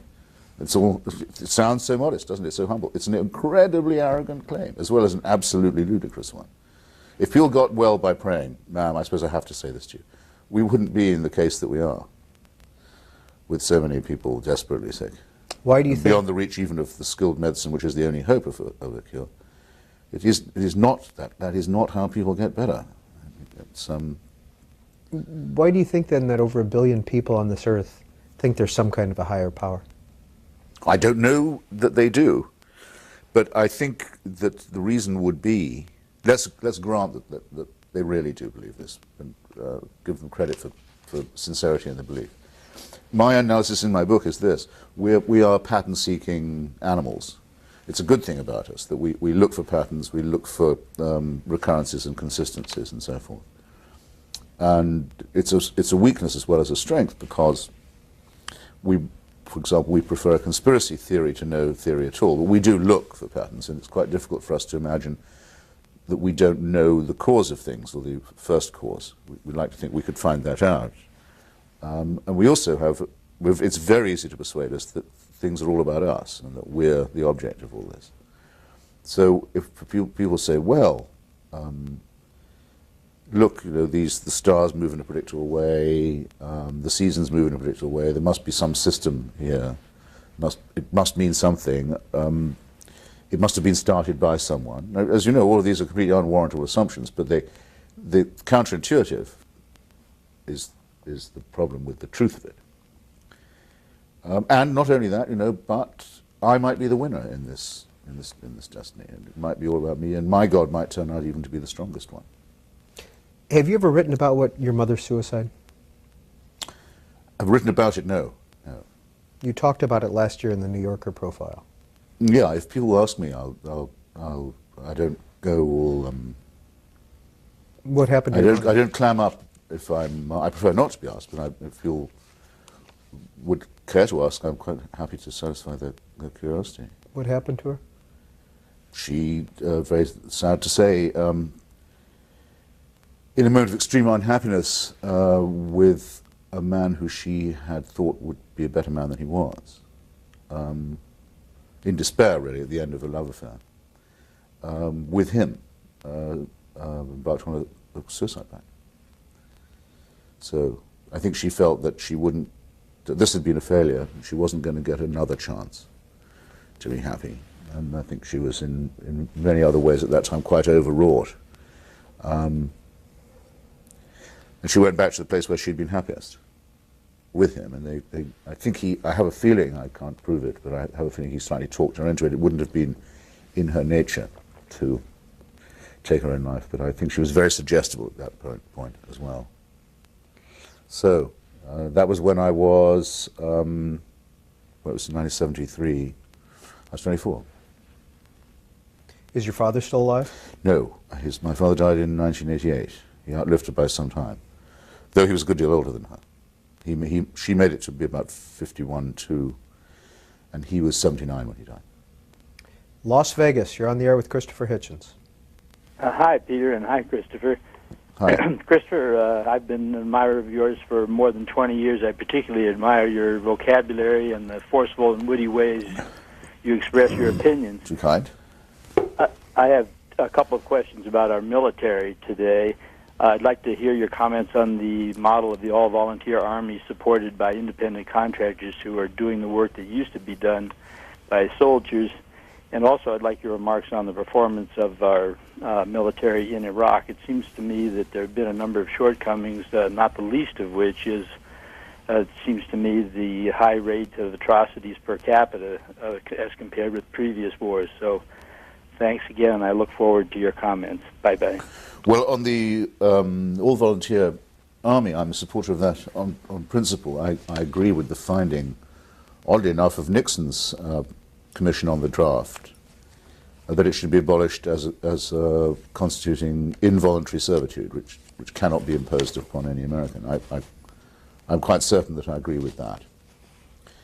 I'm not usually resorted to as much of an expert on military matters, but I have been in Iraq several times, and I have sometimes gone around with the U.S. Armed Forces, and I think their conduct there is essentially beyond praise. I used a phrase once which got picked up a bit and played back to me. I said, these are the people in Iraq who are the militia for those who don't have a militia.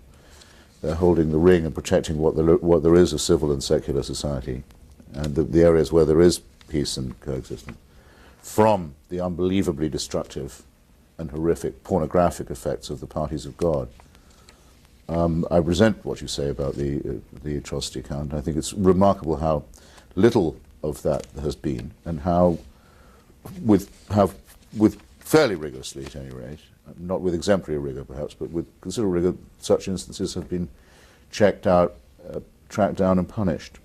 Though I probably would have to agree with you that that could have been done with a bit more severity. On the contractor question, I've got great misgivings. I mean, it won't surprise you.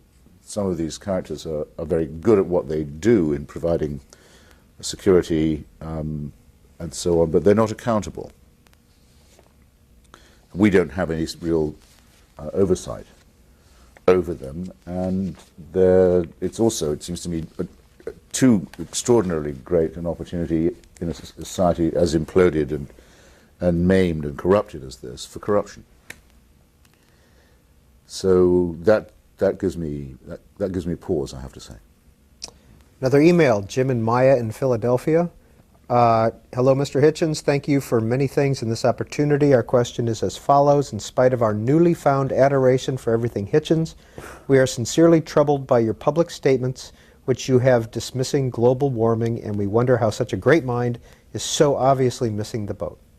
I've never made a statement on global warming that I know about.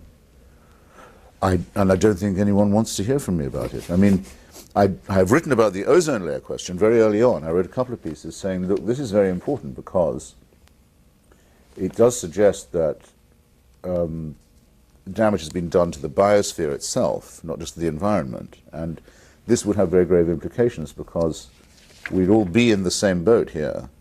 All the money in the world won't buy you a place for your kid at a school with better ozone than elsewhere. But I mean, steps were taken about the chlorofluorocarbon question, I think it was. The aerosol business, anyway. And it seems that the hole over the ozone layer is to some extent healed, though there are periods over Antarctica where apparently it widens. You see how much I know about this. The argument about global warming, it seems to me, is not whether there is any warming, but whether or not human activity, or to what extent human activity is responsible for it. My line on that is we should act as if it is. For this reason, which I've borrowed from Jonathan Schell's book on the nuclear question, The Fate of the Earth. We don't have another planet on which to run the experiment. We can't find out but one way. And just as we don't have the right to run an experiment in nuclear exchange on this planet, because it doesn't belong to us to that extent, we've no right to run an experiment in warming on it either. And if it turned out to be that there was no severe global warming threat, or that it wasn't man-made, then all we would have done would be make a mistaken analysis, which we could correct for. But if it turned out that there was and we'd done nothing about it, then it would be too late to do anything at all, and that would lead to disaster. I have been told, though, and I'm afraid to say I think it may be true, that the warming is coming now whatever we do. That by the time we found out about the coming rise in temperature, that it was probably on its way. I've heard a lot of people who strongly take the Al Gore thesis, the Al Gore analysis, say that, alas, we're going to find out what it's going to be like no matter what we do. Yesterday on Encore Book Notes, we ran Peter Hitchens' Book Notes appearance, emailed from John Standish. Your brother Peter spoke briefly about English accents, his accent, and accent as a measure of social status in England. Please comment on English accents and your accent. Well, George Orwell, to revert to him, once said that everyone in England was branded on the tongue, that you could tell so much about somebody from the moment they opened their mouth, in particular not just the region of the country they came from, but the social class that they came from, roughly what their parents did or how much money they made, and so on. Though that's true, it's not as true as it used to be. It's still pretty true. And people are very sensitive about it. I know this because my own parents were very sensitive about it and made absolutely sure that I didn't speak as my ancestors had done. So I now speak in what sometimes used to sometimes be called an Oxford accent, sometimes a BBC accent. I hope it's not quite like that. But at any rate, not one that, how shall I put it? Not one that convicts me either of being a sort of hopeless, stuck-up, upper-class twit, or a ground-down, nasal, adenoidal prole. Baton Rouge, Louisiana, you're on In Depth with Christopher Hitchens. Hello, Mr. Hitchens. I have a scary thought, and I wanted to ask you, will we become a theocracy?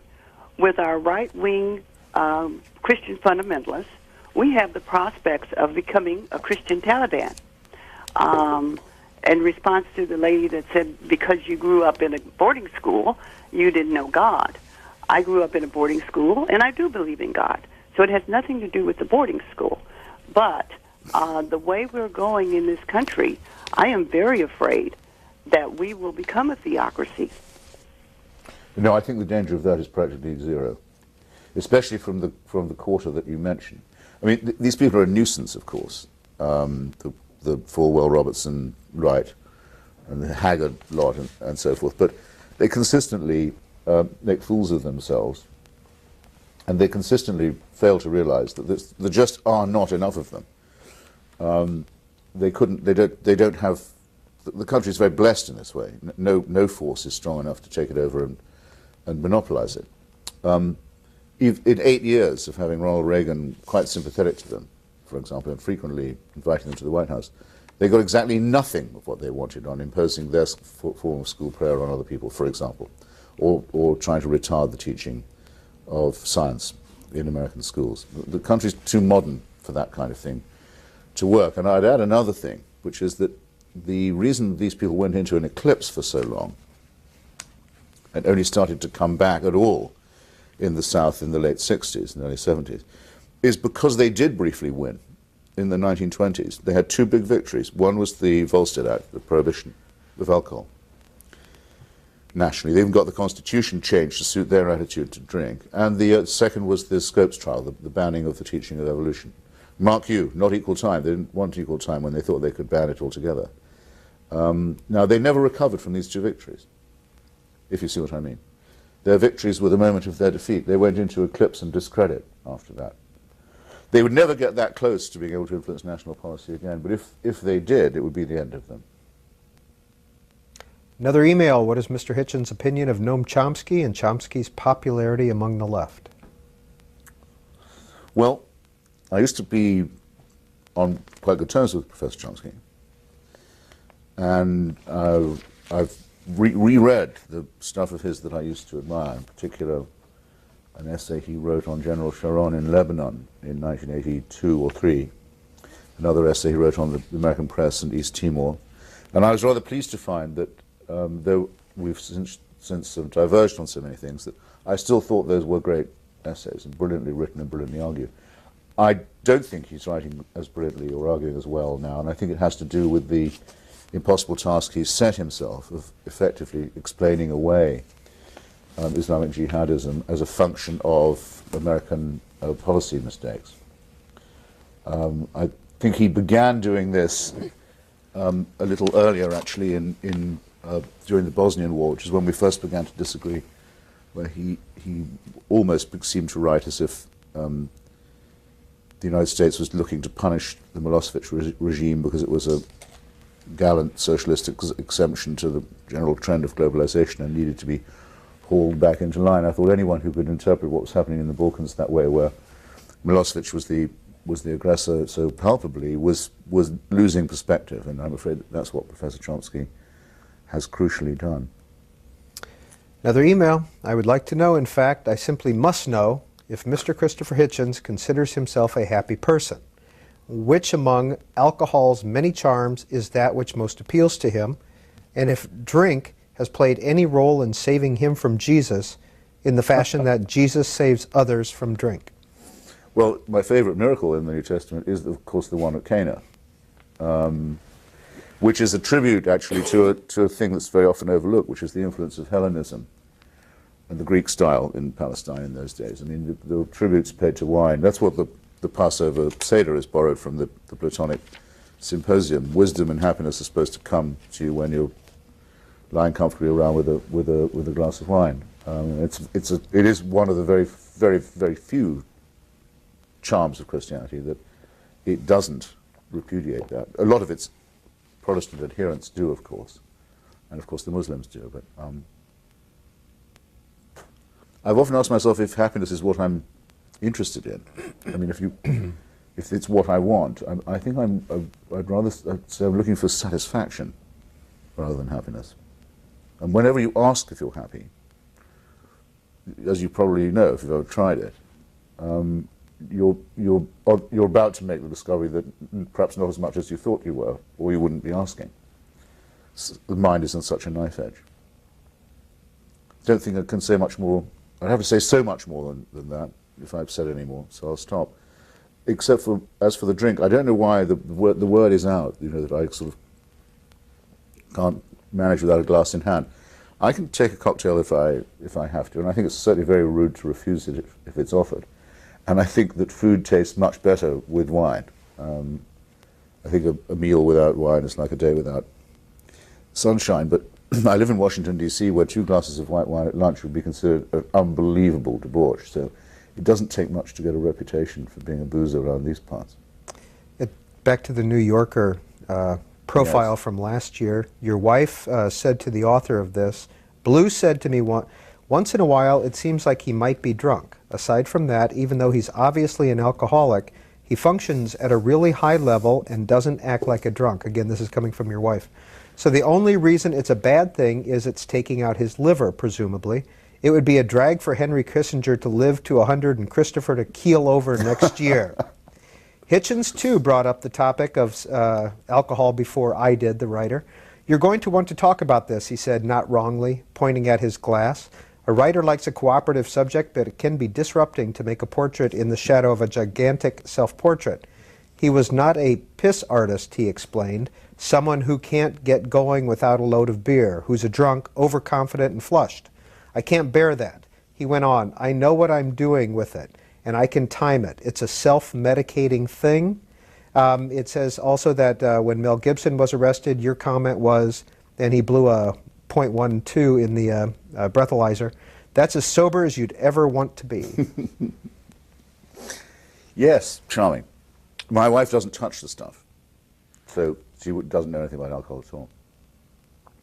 And my doctor just says that either people are slandering me or I've got something miraculous going on with my liver, because he says it oughtn't to be true how good it is. The thought, though, that Carol puts in about it would be terrible to be outlived by Kissinger or others for any reason at all is very much with me. So what I really need to do is lose some weight.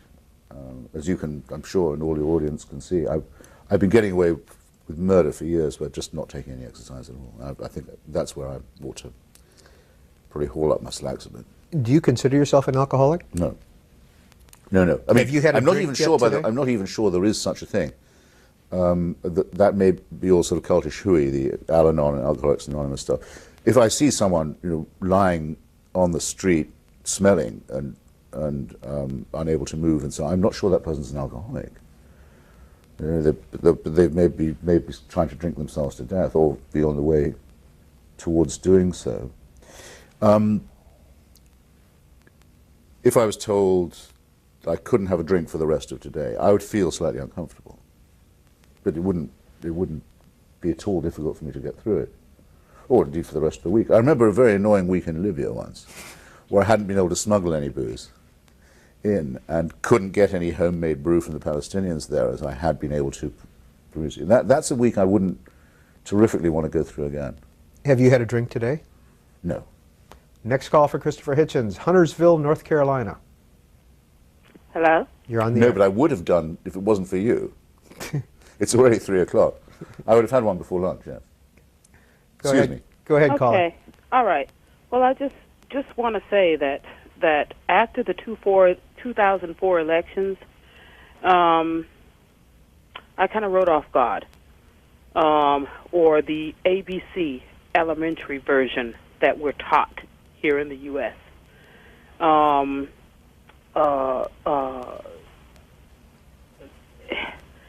The pain was just too much, and I refuse to delude myself to that point again.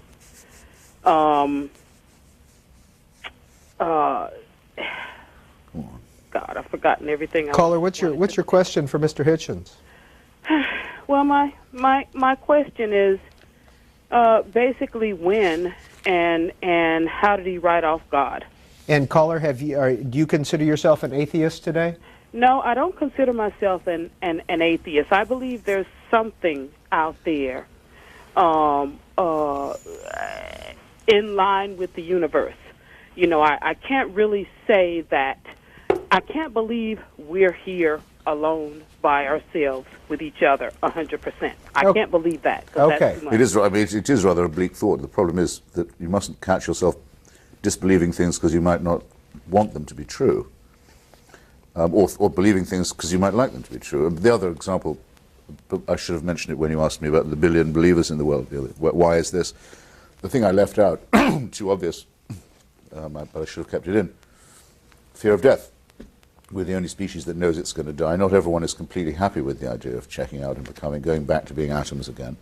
Religion makes the false promise that if you join the right group or make the right prayers or obeisances or propitiations, an exception to this unbreakable rule will be made in your own case. That's obviously nonsense. It's professional lying for profit by priests. But the desire to believe it, the desire to go in for wish thinking, the ability to do that is very great. She wanted to know when I wrote it off. Well, I've already told you. She perhaps wasn't tuned in when we did old Mrs. Watts, Mrs. Jean Watts. But it's more a matter of realizing that I didn't believe it than having believed it and repudiating that. That was, for me, a realization of unbelief rather than a conversion experience. There are, just as we keep on being told, well, but think about how many people are faithful and religious. Well, if that's a point, which I doubt it is, then it must also be a point that there are many, many, many of us who are so constituted that we can't believe this nonsense. It doesn't make any impression on us. It's white noise. It rolls off like water off a duck's back. And we are made in the image of God too, I presume. So he must have wanted at least to be some people who weren't taken in. Mr. Hitchens, several hundred emails have come in during this show, a lot of them dealing with Iraq, a lot of them dealing with the question of whether or not you would support a war today, knowing what we do know now. And I also would like to get a response to this, which you wrote in 1976 in the New Statesman. Saddam Hussein, who has sprung from being an underground revolutionary gunman to perhaps the first visionary Arab statesman since Nasser. Yeah. I was in Iraq when he was still the vice president of the country. There was a rather senile president. It was quite clear that this very charismatic character was taking over the Iraqi. I think it was my second visit to Iraq. And I wrote a piece that I think was too uncritical of it, but I don't think was, as a piece of reporting, wrong. I mean, Saddam Hussein did emerge as a very important leader in the Arab world beyond the borders of Iraq. More's the pity. I think at the time, to make a full confession as well, I probably was more influenced than I should have been by the Ba'ath Party's claim to be secular. Well, to the question of if I'd known what we all know now, the answer, of course, still has to be yes, because the argument is not about how well are things going or how well might they go. The question is whether a confrontation with the Saddam Hussein regime is or is not avoidable. And my answer to that question would have to be, no, it was not avoidable. It was, in fact, something that we had put ourselves in a very bad position precisely by trying to avoid in 1991 and subsequently. that there was going to have to be a reckoning, and that it would be better that it be on a time and terms of our choosing than on his, as all the previous confrontations have been. Anyone who says they think the confrontation could have been avoided is just not to be taken seriously. Well, given that we did have the opportunity to pick the time and place ourselves, it makes it all the more mortifying that the execution of the thing, the planning and execution of it, was so unbelievably bungled. I mean, I'll give you an instance. I talked to some of the people who were involved in planning for the war in Washington when the planning was underway, and I would say things like, well, look, I want you to be assured that we're not going to betray the Kurds again, that we won't let the Turkish army form part of our intervention in northern Iraq, that we won't compromise ourselves in that way, and all kinds of other quite highly political assurances about the liberation of Iraq. That, you know, there would be early elections, that there would be no censorship, and all this kind of thing. It didn't occur to me to ask, and I presume the Army Corps of Engineers can get the lights turned on in Baghdad fairly easily. I didn't ask that. First, I didn't think it was really my business. I mean, the Army Corps of Engineers is not something I know a huge amount about. But I would plead guilty to saying I made the assumption that they would be able to do the elementary can-do stuff, and they haven't been able to. Now, this again isn't all our fault. It is the fault of a society that's been run hopelessly into the ground, well into the ground, by 3 decades of fascism and war, and by the private ownership of all its resources by a crime family. But still, there have been failures of what I would just call elementary competence that make one whistle, and that have of course, had the terrible effect of discrediting what could have been a wonderful moment, not just for Iraq, but for the region itself. And at a moment also of great pride for us, because I think it was and remains a noble undertaking. We're out of time. Here's the commercial, edited by Christopher Hitchens and Christopher Caldwell, Left Hooks and Right Crosses, The Trial of Henry Kissinger. Unacknowledged Legislation, Writers in the Public Sphere came out in 2001. Thomas Jefferson, Author of America, this is a part of the Eminent Lives series, came out in 2005. Love, Poverty, and War, Journeys and Essays. Blood, Class, and Empire, The Enduring Anglo-American Relationship was the original title, and then it got changed, did it not? Blood, Class, and Nostalgia was the original title. And the Elgin Marbles, Should They Be Returned to Greece? What is this very quickly about? It's actually Elgin, it's a hard G. Okay. He's the English lord, Scottish lord to be exact, who removed most of the sculpture of the Parthenon. Actually almost exactly half of it, and took it to his private home. It's now held by the British Museum. The view of some of us is that the sculpture was supposed to be carved as a unity, and it should all be in one place, and that place should be Athens. Blaming the Victims. This is edited by Edward Said and Christopher Hitchens. Letters to a Young Contrarian.